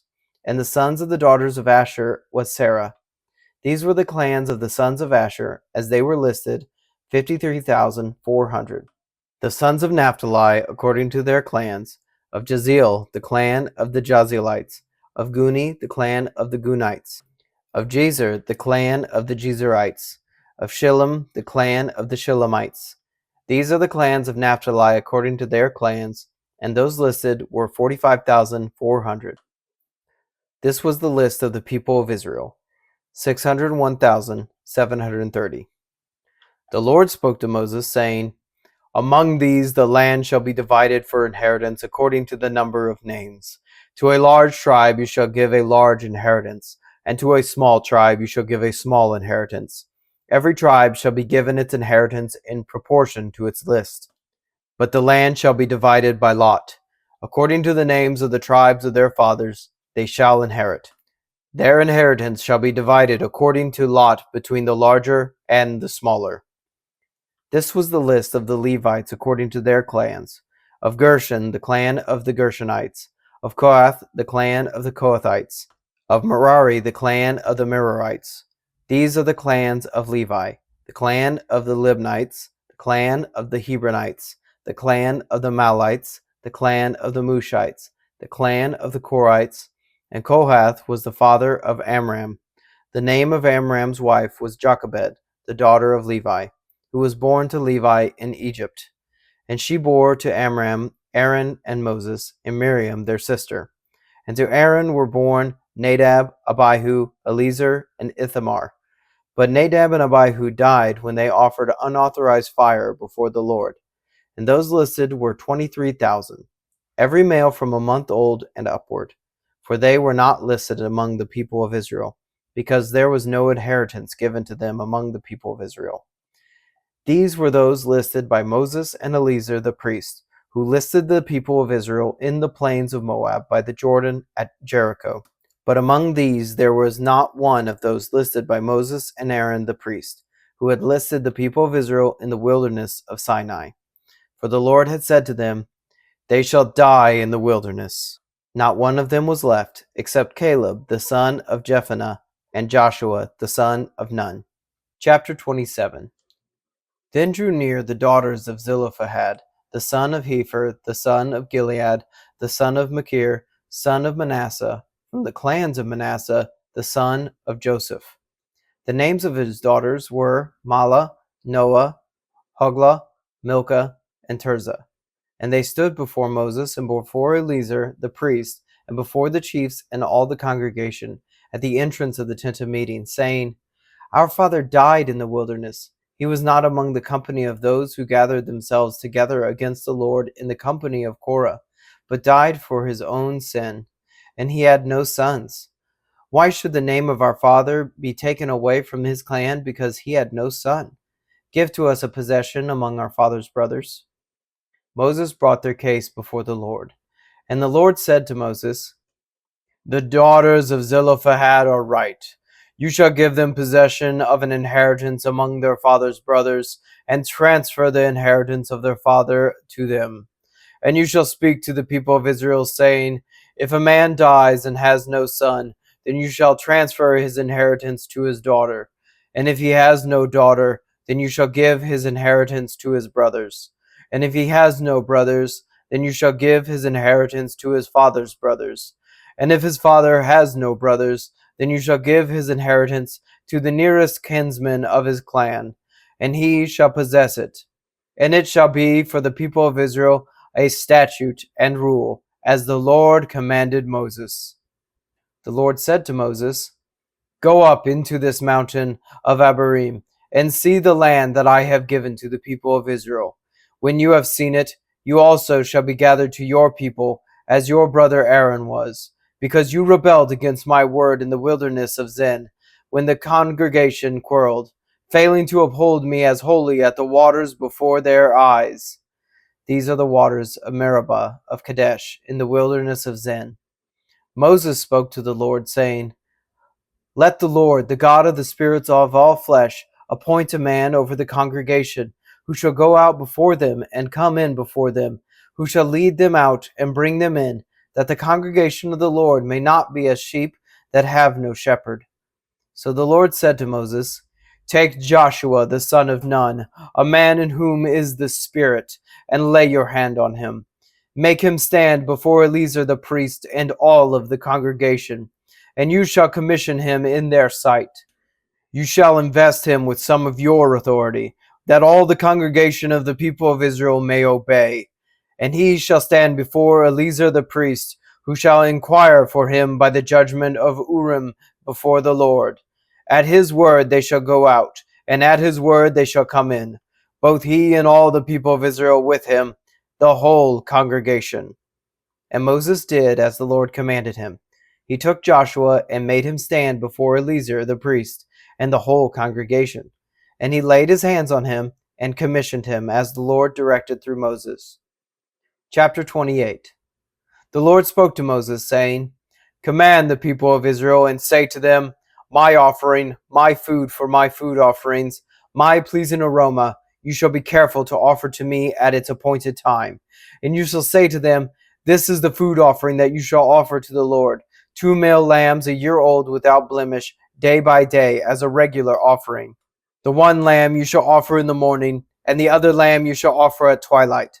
Also a tenth of an ephah of fine flour for a grain offering, mixed with a quarter of a hin of beaten oil. It is a regular burnt offering, which was ordained at Mount Sinai for a pleasing aroma, a food offering to the Lord. Its drink offering shall be a quarter of a hin for each lamb. In the holy place you shall pour out a drink offering of strong drink to the Lord. The other lamb you shall offer at twilight, like the grain offering of the morning, and like its drink offering, you shall offer it as a food offering, with a pleasing aroma to the Lord.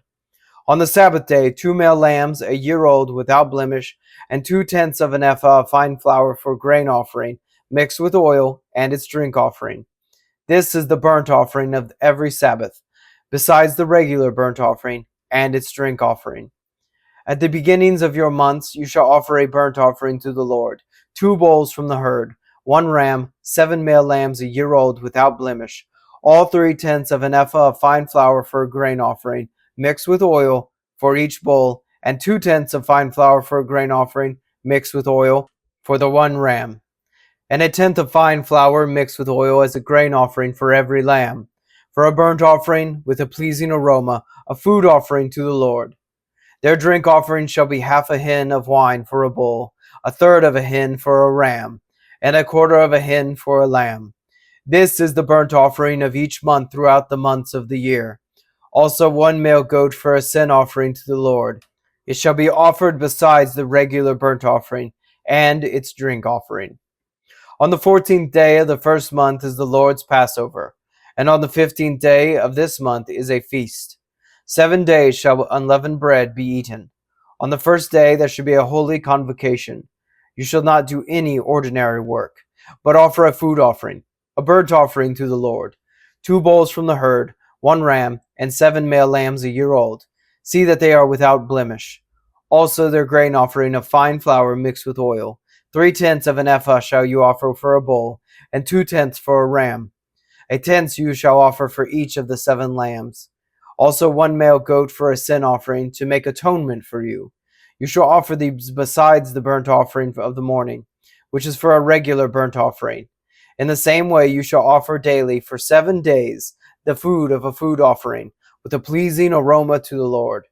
It shall be offered besides the regular burnt offering and its drink offering.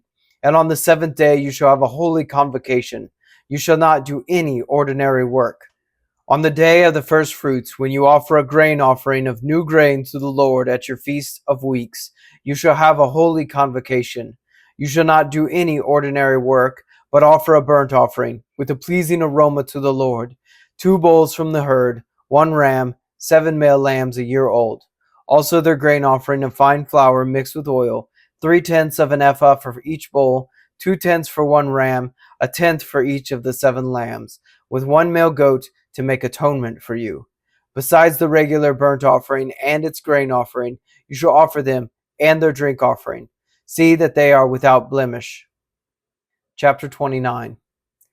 On the first day of the 7th month you shall have a holy convocation. You shall not do any ordinary work. It is a day for you to blow the trumpets, and you shall offer a burnt offering for a pleasing aroma to the Lord. 1 bull from the herd, 1 ram, 7 male lambs a year old, without blemish.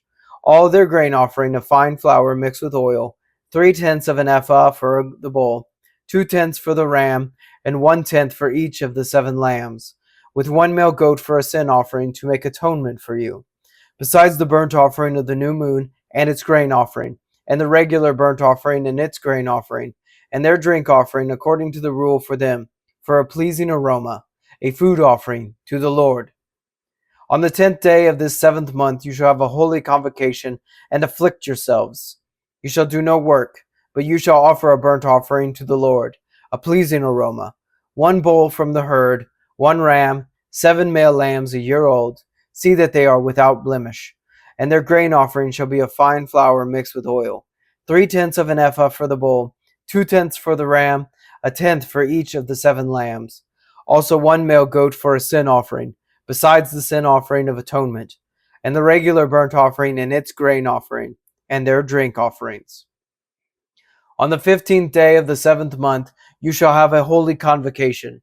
You shall not do any ordinary work, and you shall keep a feast to the Lord 7 days, and you shall offer a burnt offering, a food offering with a pleasing aroma to the Lord. 13 bulls from the herd, 2 rams, 14 male lambs a year old. They shall be without blemish. And their grain offering of fine flour mixed with oil, 3/10 of an ephah for each of the 13 bulls, 2/10 for each of the 2 rams, and 1/10 for each of the 14 lambs. Also 1 male goat for a sin offering, besides the regular burnt offering, its grain offering, and its drink offering. On the second day, with 12 bulls from the herd, 2 rams, 14 male lambs a year old without blemish, with the grain offering and the drink offerings for the bulls, for the rams and for the lambs in the prescribed quantities. Also 1 male goat for a sin offering, besides the regular burnt offering, and its grain offering, and their drink offerings. On the third day, 11 bulls, 2 rams, 14 male lambs a year old without blemish, with the grain offering and the drink offerings for the bulls, for the rams, and for the lambs, in the prescribed quantities. Also 1 male goat for a sin offering, besides the regular burnt offering, and its grain offering, and its drink offering. On the fourth day, 10 bulls, 2 rams, 14 male lambs a year old without blemish, with the grain offering and the drink offering for the bulls, for the rams, and for the lambs, in the prescribed quantities.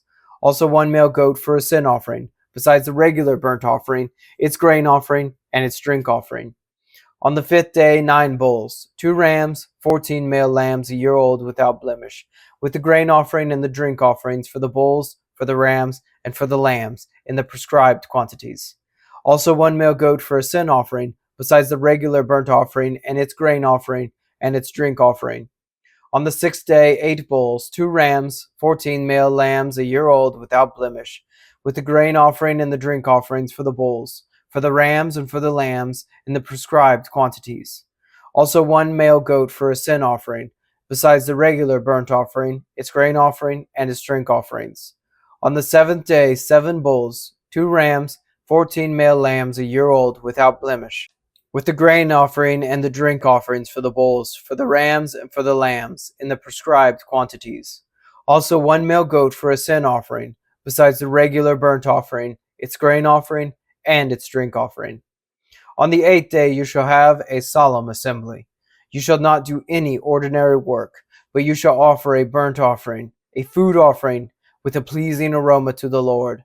1 bull, 1 ram, 7 male lambs a year old without blemish, and the grain offering and the drink offerings for the bull, for the ram, and for the lambs, in the prescribed quantities.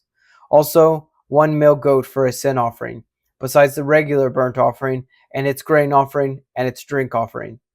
These you shall offer to the Lord at your appointed feasts, in addition to your vow offerings and your freewill offerings, for your burnt offerings, and for your grain offerings, and for your drink offerings, and for your peace offerings.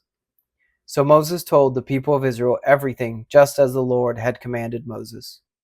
Chapter 30. Moses spoke to the heads of the tribes of the people of Israel, saying, "This is what the Lord has commanded. If a man vows a vow to the Lord, or swears an oath to bind himself by a pledge, he shall not break his word. He shall do according to all that proceeds out of his mouth. If a woman vows a vow to the Lord and binds herself by a pledge, while within her father's house in her youth, and her father hears of her vow and of her pledge by which she has bound herself, and says nothing to her, then all her vows shall stand, and every pledge by which she has bound herself shall stand. But if her father opposes her on the day that he hears it, no vow of hers, no pledge by which she has bound herself shall stand, and the Lord will forgive her, because her father opposed her. If she marries a husband, while under her vows, or any thoughtless utterance of her lips by which she has bound herself, and her husband hears of it, and says nothing to her on the day that he hears, then her vow shall stand, and her pledges by which she has bound herself shall stand. But if on the day that her husband comes to hear of it, he opposes her, then he makes void her vow that was on her, and the thoughtless utterance of her lips by which she bound herself, and the Lord will forgive her. But any vow of a widow or of a divorced woman, anything by which she has bound herself, shall stand against her. And if she vowed in her husband's house, or bound herself by a pledge with an oath, and her husband heard of it, and said nothing to her, and did not oppose her, then all her vows shall stand, and every pledge by which she bound herself shall stand. But if her husband makes them null and void on the day that he hears them, then whatever proceeds out of her lips concerning her vows, or concerning her pledge of herself, shall not stand. Her husband has made them void, and the Lord will forgive her.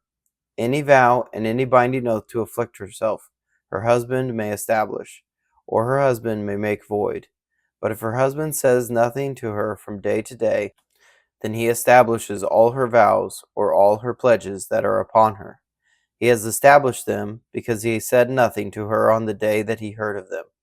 But if he makes them null and void after he has heard of them, then he shall bear her iniquity. These are the statutes that the Lord commanded Moses about a man and his wife, and about a father and his daughter while she is in her youth within her father's house. Chapter 31.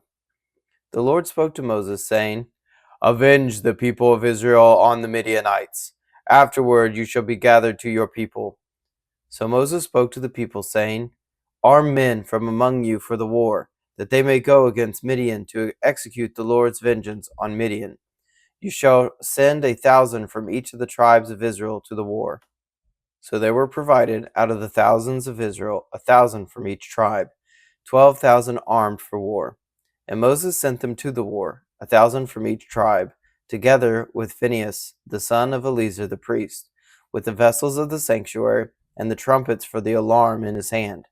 They warred against Midian, as the Lord commanded Moses, and killed every male. They killed the kings of Midian with the rest of their slain, Evi, Rechem, Zur, Hur, and Reba, the 5 kings of Midian. And they also killed Balaam, the son of Beor, with the sword.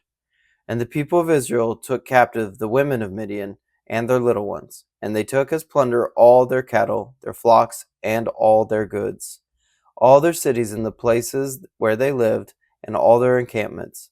They burned with fire, and took all the spoil and all the plunder, both of man and of beast. Then they brought the captives and the plunder and the spoil to Moses, and to Eleazar the priest, and to the congregation of the people of Israel, at the camp on the plains of Moab, by the Jordan at Jericho. Moses and Eleazar the priest and all the chiefs of the congregation went to meet them outside the camp. And Moses was angry with the officers of the army, the commanders of thousands and the commanders of hundreds, who had come from service in the war. Moses said to them, Have you let all the women live? Behold, these on Balaam's advice caused the people of Israel to act treacherously against the Lord in the incident of Peor. And so the plague came among the congregation of the Lord. Now therefore, kill every male among the little ones, and kill every woman who has known man by lying with him. But all the young girls who have not known man by lying with him, keep alive for yourselves. Encamp outside the camp 7 days.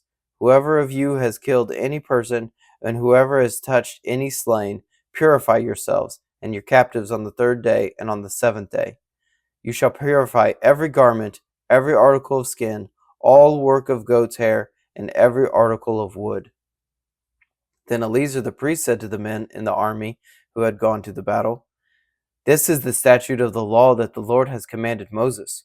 Only the gold, the silver, the bronze, the iron, the tin, and the lead, everything that can stand the fire, you shall pass through the fire, and it shall be clean. Nevertheless, it shall also be purified with the water for impurity, and whatever cannot stand the fire, you shall pass through the water. You must wash your clothes on the 7th day, and you shall be clean, and afterward you may come into the camp. The Lord said to Moses, Take the count of the plunder that was taken, both of man and of beast, you and Eleazar the priest, and the heads of the fathers' houses of the congregation. And divide the plunder into 2 parts between the warriors who went out to battle and all the congregation. And levy for the Lord a tribute from the men of war who went out to battle, 1 out of 500, of the people, and of the oxen, and of the donkey, and of the flocks. Take it from their half, and give it to Eleazar the priest as a contribution to the Lord. And from the people of Israel's half you shall take 1 drawn out of every 5th, of the people, of the oxen, of the donkeys, and of the flocks, of all the cattle, and give them to the Levites, who keep guard over the tabernacle of the Lord. And Moses and Eleazar the priest did as the Lord commanded Moses. Now the plunder remaining of the spoil that the army took was 675,000 sheep, 72,000 cattle, 61,000 donkeys, and 32,000 persons in all, women who had not known man by lying with him. And the half, the portion of those who had gone out in the army, numbered 337,500 sheep. and the Lord's tribute of sheep was 675. The cattle were 36,000, of which the Lord's tribute was 72. The donkeys were 30,500, of which the Lord's tribute was 61. The persons were 16,000, of which the Lord's tribute was 32 persons.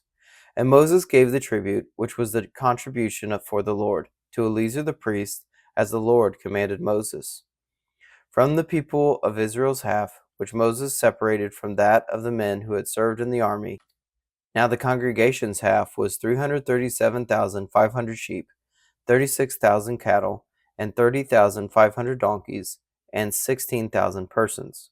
From the people of Israel's half, Moses took one of every 50, both of persons and of beasts, and gave them to the Levites who kept guard over the tabernacle of the Lord, as the Lord commanded Moses.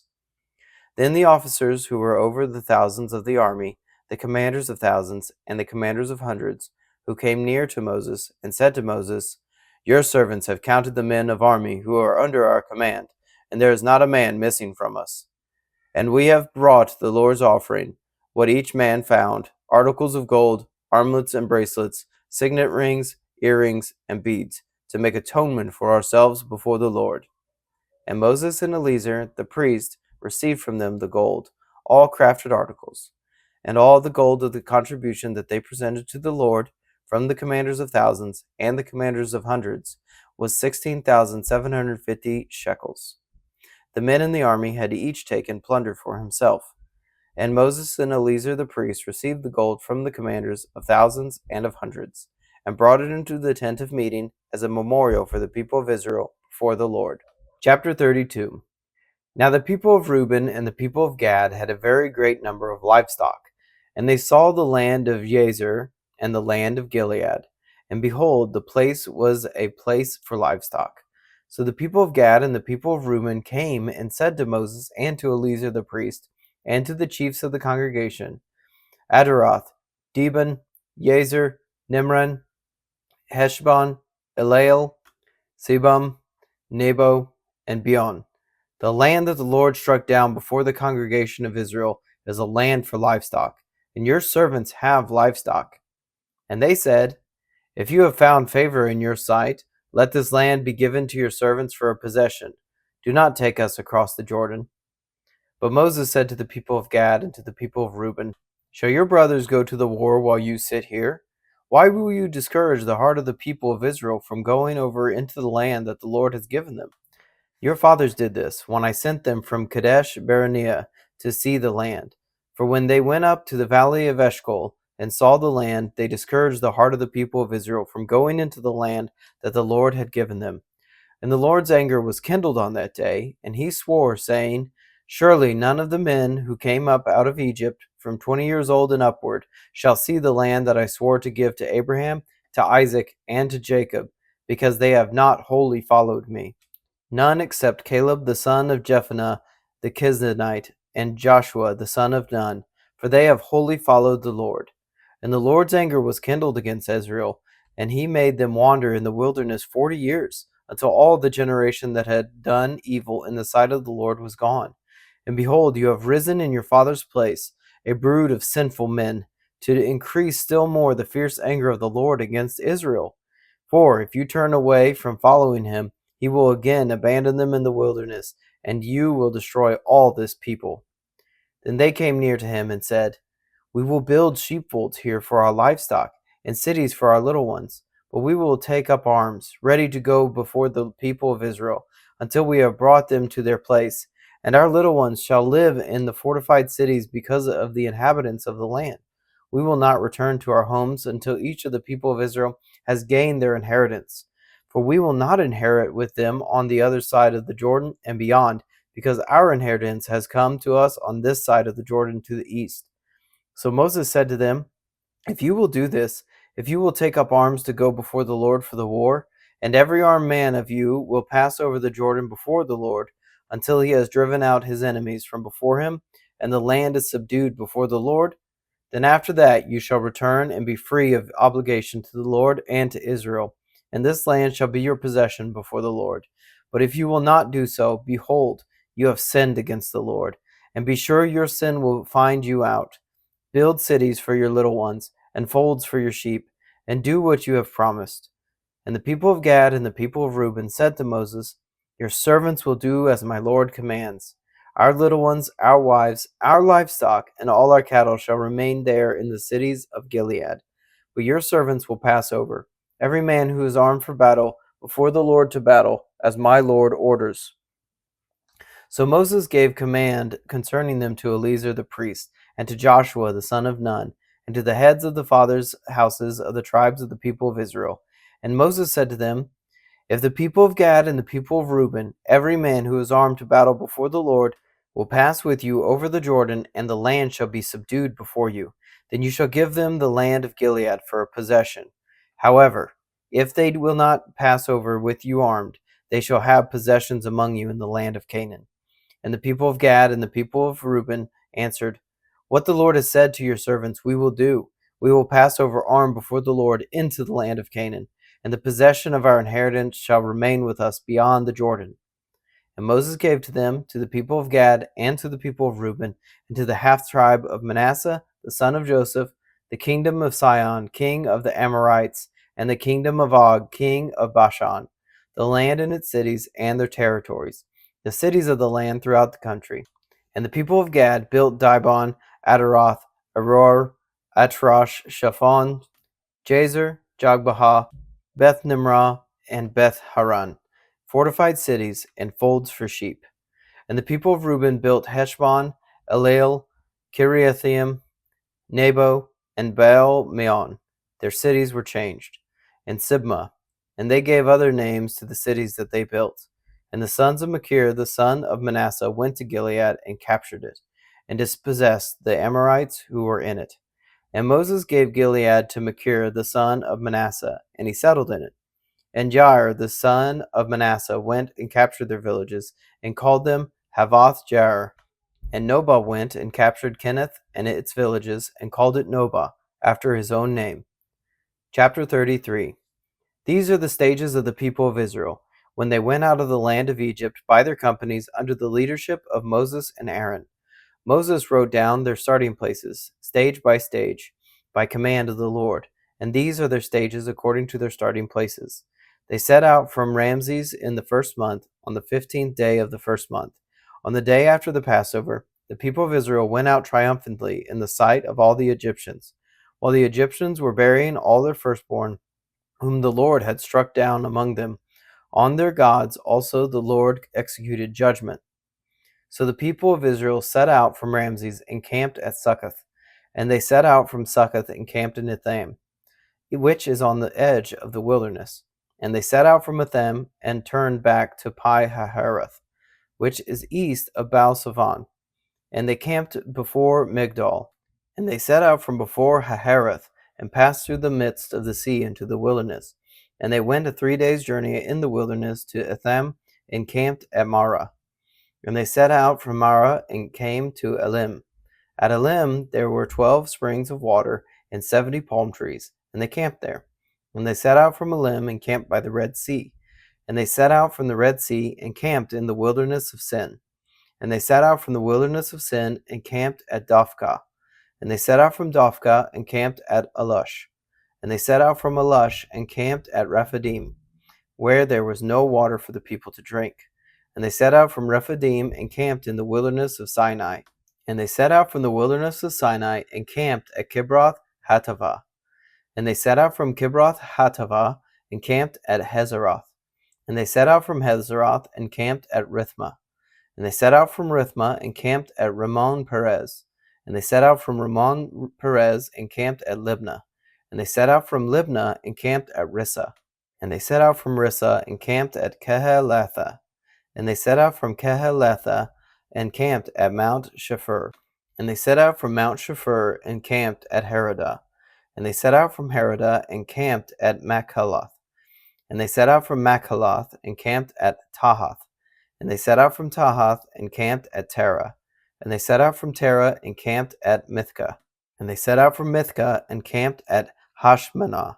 And they set out from Hashmanah and camped at Moseroth. And they set out from Moseroth and camped at Bene Jaakan. And they set out from Bene Jaakan and camped at Hor Haggidgad. And they set out from Hor Haggidgad and camped at Jotbathah. And they set out from Jotbathah and camped at Abranah. And they set out from Abranah and camped at Ezion Geber. And they set out from Ezion Geber and camped in the wilderness of Zin, that is, Kadesh. And they set out from Kadesh and camped at Mount Hor, on the edge of the land of Edom. And Aaron the priest went up Mount Hor at the command of the Lord and died there, in the 40th year after the people of Israel had come out of the land of Egypt, on the first day of the 5th month. And Aaron was 123 years old when he died on Mount Hor. And the Canaanite, the king of Arad, who lived in Negeb in the land of Canaan, heard of the coming of the people of Israel. And they set out from Mount Hor and camped at Zalmunna. And they set out from Zalmunna and camped at Punon. And they set out from Punon and camped at Oboth. And they set out from Oboth and camped at Abarim, in the territory of Moab. And they set out from Aim and camped at Dibon Gad. And they set out from Dibon Gad and camped at Almon Diphlathim. And they set out from Almon Diphlathim and camped in the mountains of Abarim, before Nebo. And they set out from the mountains of Abarim and camped in the plains of Moab by the Jordan at Jericho. They camped by the Jordan from Beth Jeshemoth as far as Ebal Shittim, in the plains of Moab. And the Lord spoke to Moses in the plains of Moab by the Jordan at Jericho, saying, Speak to the people of Israel and say to them, When you pass over the Jordan into the land of Canaan, then you shall drive out all the inhabitants of the land from before you, and destroy all their figured stones, and destroy all their metal images, and demolish all their high places. And you shall take possession of the land and settle in it, for I have given the land to you to possess it. You shall inherit the land by lot according to your clans. To a large tribe you shall give a large inheritance, and to a small tribe you shall give a small inheritance. Wherever the lot falls for anyone, that shall be his. According to the tribes of your father you shall inherit. But if you do not drive out the inhabitants of the land from before you, then those of them whom you let remain shall be as barbs in your eyes and thorns in your sides, and they shall trouble you in the land where you dwell. And I will do to you as I thought to do to them. Chapter 34. The Lord spoke to Moses, saying, Command the people of Israel, and say to them, When you enter the land of Canaan, this is the land that shall fall to you for your inheritance, the land of Canaan as defined by its borders. Your south side shall be from the wilderness of Zin alongside Edom, and your southern border shall run from the end of the salt sea on the east, and your border shall turn south of the ascent of Akrabim and cross to Zin, and its limit shall be south of Kadesh Barnea. Then it shall go on to Hazar Adar, and pass along to Asmon. And the border shall turn from Asmon to the brook of Egypt, and its limit shall be at the sea. For the western border you shall have the great sea and its coast. This shall be your western border. This shall be your northern border. From the great sea you shall draw a line to Mount Hor. From Mount Hor you shall draw a line to Lebo Hamath, and the limit of the border shall be at Zedad. Then the border shall extend to Zephron, and its limit shall be at Hazar Enan. This shall be your northern border. You shall draw a line from your eastern border from Hazar Enan to Shephem, and the border shall go down from Shephem to Riblah on the east side of Ain. And the border shall go down and reach to the shoulder of the sea at Chinnereth on the east. And the border shall go down to the Jordan, and its limit shall be at the salt sea. This shall be your land as defined by its borders all around. Moses commanded the people of Israel, saying, This is the land that you shall inherit by lot, which the Lord has commanded to give the 9 tribes and to the half-tribe. For the tribe of the people of Reuben by fathers' houses, and the tribe of the people of Gad by their fathers' houses, have received their inheritance, and also the half-tribe of Manasseh. The 2 tribes and the half-tribe have received their inheritance beyond the Jordan east of Jericho, toward the sunrise. The Lord spoke to Moses, saying, These are the names of the men who shall divide the land to you for inheritance. Eleazar the priest and Joshua the son of Nun. You shall take 1 chief from every tribe to divide the land for inheritance. These are the names of the men. Of the tribe of Judah, Caleb the son of Jephunneh. Of the tribe of the people of Simeon, Shemuel the son of Ammihud. Of the tribe of Benjamin, Eladad the son of Chislon. Of the tribe of the people of Dan, a chief, Buki the son of Jogli. Of the people of Joseph, of the tribe of the people of Manasseh, a chief, Haniel the son of Ephod. And of the tribe of the people of Ephraim, a chief, Kemuel the son of Shiphthan. Of the tribe of the people of Zebulun, a chief, Elizaphan the son of Parnach. Of the tribe of the people of Issachar, a chief, Paltiel the son of Azan. And the tribe of the people of Asher, a chief, Ahihud the son of Shelomi. Of the tribe of the people of Naphtali, a chief, Pedahel the son of Ammihud. These are the men whom the Lord commanded to divide the inheritance for the people of Israel in the land of Canaan. Chapter 35. The Lord spoke to Moses in the plains of Moab by the Jordan at Jericho, saying, Command the people of Israel to give to the Levites some of the inheritance of their possession as cities for them to dwell in, and you shall give to the Levites pasture lands around the cities. The cities shall be theirs to dwell in, and their pasture lands shall be for their cattle and for their livestock and for all their beasts. The pasture lands of the cities, which you shall give to the Levites, shall reach from the wall of the city outward 1,000 cubits all around. And you shall measure outside the city, on the east side 2,000 cubits, on the south side 2,000 cubits, and on the west side 2,000 cubits, and on the north side 2,000 cubits, the city being in the middle. This shall belong to them as pasture land for their cities. The cities that you give to the Levites shall be the 6 cities of refuge, where you shall permit the manslayer to flee. And in addition to them you shall give 42 cities. All the priests that you give to the Levites shall be 48, with their pasture lands. And as for the cities that you shall give from the possession of the people of Israel, from the larger tribes you shall take many, and from the smaller tribes you shall take few, each in proportion to the inheritance that is inherits, shall give of its cities to the Levites. And the Lord spoke to Moses, saying, Speak to the people of Israel, and say to them, When you cross the Jordan into the land of Canaan, then you shall select cities to be cities of refuge for you, that the manslayer who kills any person without intent may flee there. The city shall be for you a refuge from the avenger, that the manslayer may not die until he stands before the congregation for judgment. And the cities that you give shall be your 6 cities of refuge.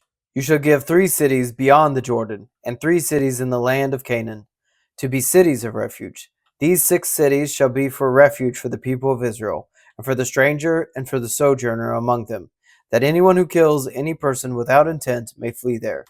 But if he struck down with an iron object so that he died, he is a murderer. The murderer shall be put to death. And if he struck him down with a stone tool that could cause death, and he died, he is a murderer. The murderer shall be put to death.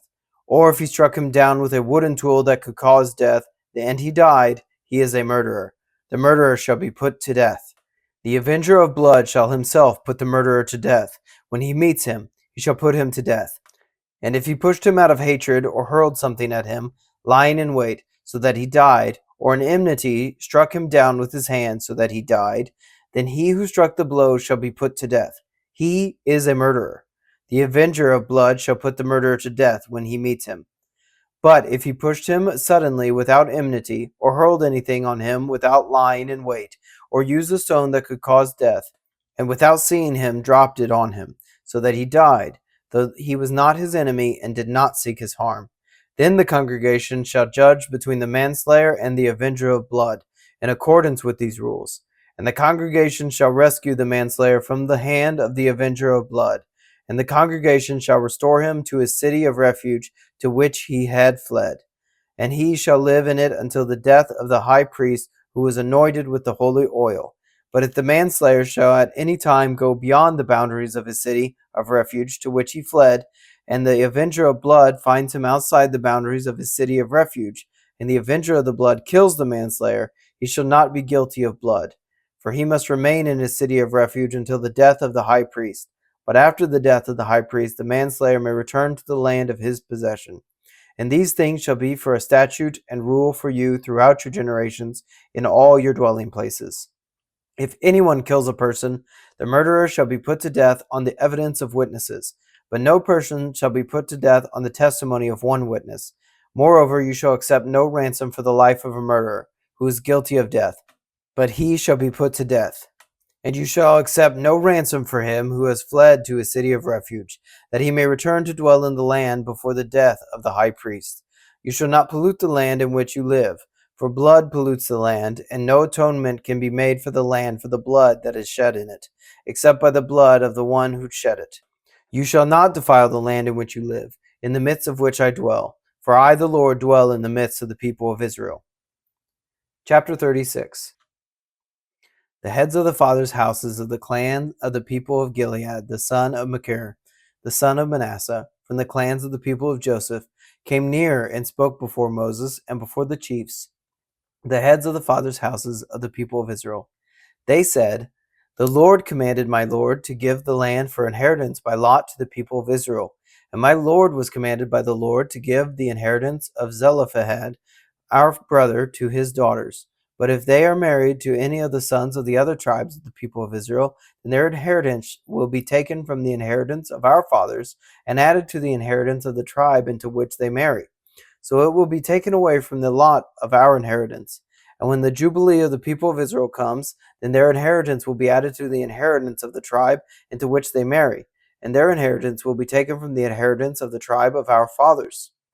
And Moses commanded the people of Israel according to the word of the Lord, saying, The tribe of the people of Joseph is right. This is what the Lord commands concerning the daughters of Zelophehad. Let them marry whom they think best. Only they shall marry within the clan of the tribe of their father. The inheritance of the people of Israel shall not be transferred from one tribe to another. For every one of the people of Israel shall hold on to the inheritance of the tribe of his fathers. And every daughter who possesses an inheritance in any tribe of the people of Israel shall be wife to one of the clan of the tribe of her father, so that every one of the people of Israel may possess the inheritance of his fathers. So no inheritance shall be transferred from one tribe to another, for each of the tribes of the people of Israel shall hold on to its own inheritance. The daughters of Zelophehad did as the Lord commanded Moses. For Mahlah, Tirzah, Hoglah, Milcah, and Noah, the daughters of Zelophehad, were married to sons of their father's brothers. They were married into the clans of the people of Manasseh, the son of Joseph, and their inheritance remained in the tribe of their father's clan. These are the commandments and the rules that the Lord commanded through Moses to the people of Israel in the plains of Moab by the Jordan at Jericho. Thank you for joining me today in our Bible reading. You can find us on Substack and YouTube at Up+Out Show, or Our Daily Bread, wherever you get your podcasts. Please consider subscribing. If you enjoyed this reading today, please like and share. If you have any thoughts about the verses read, please leave a comment. Thank you, and have a blessed day.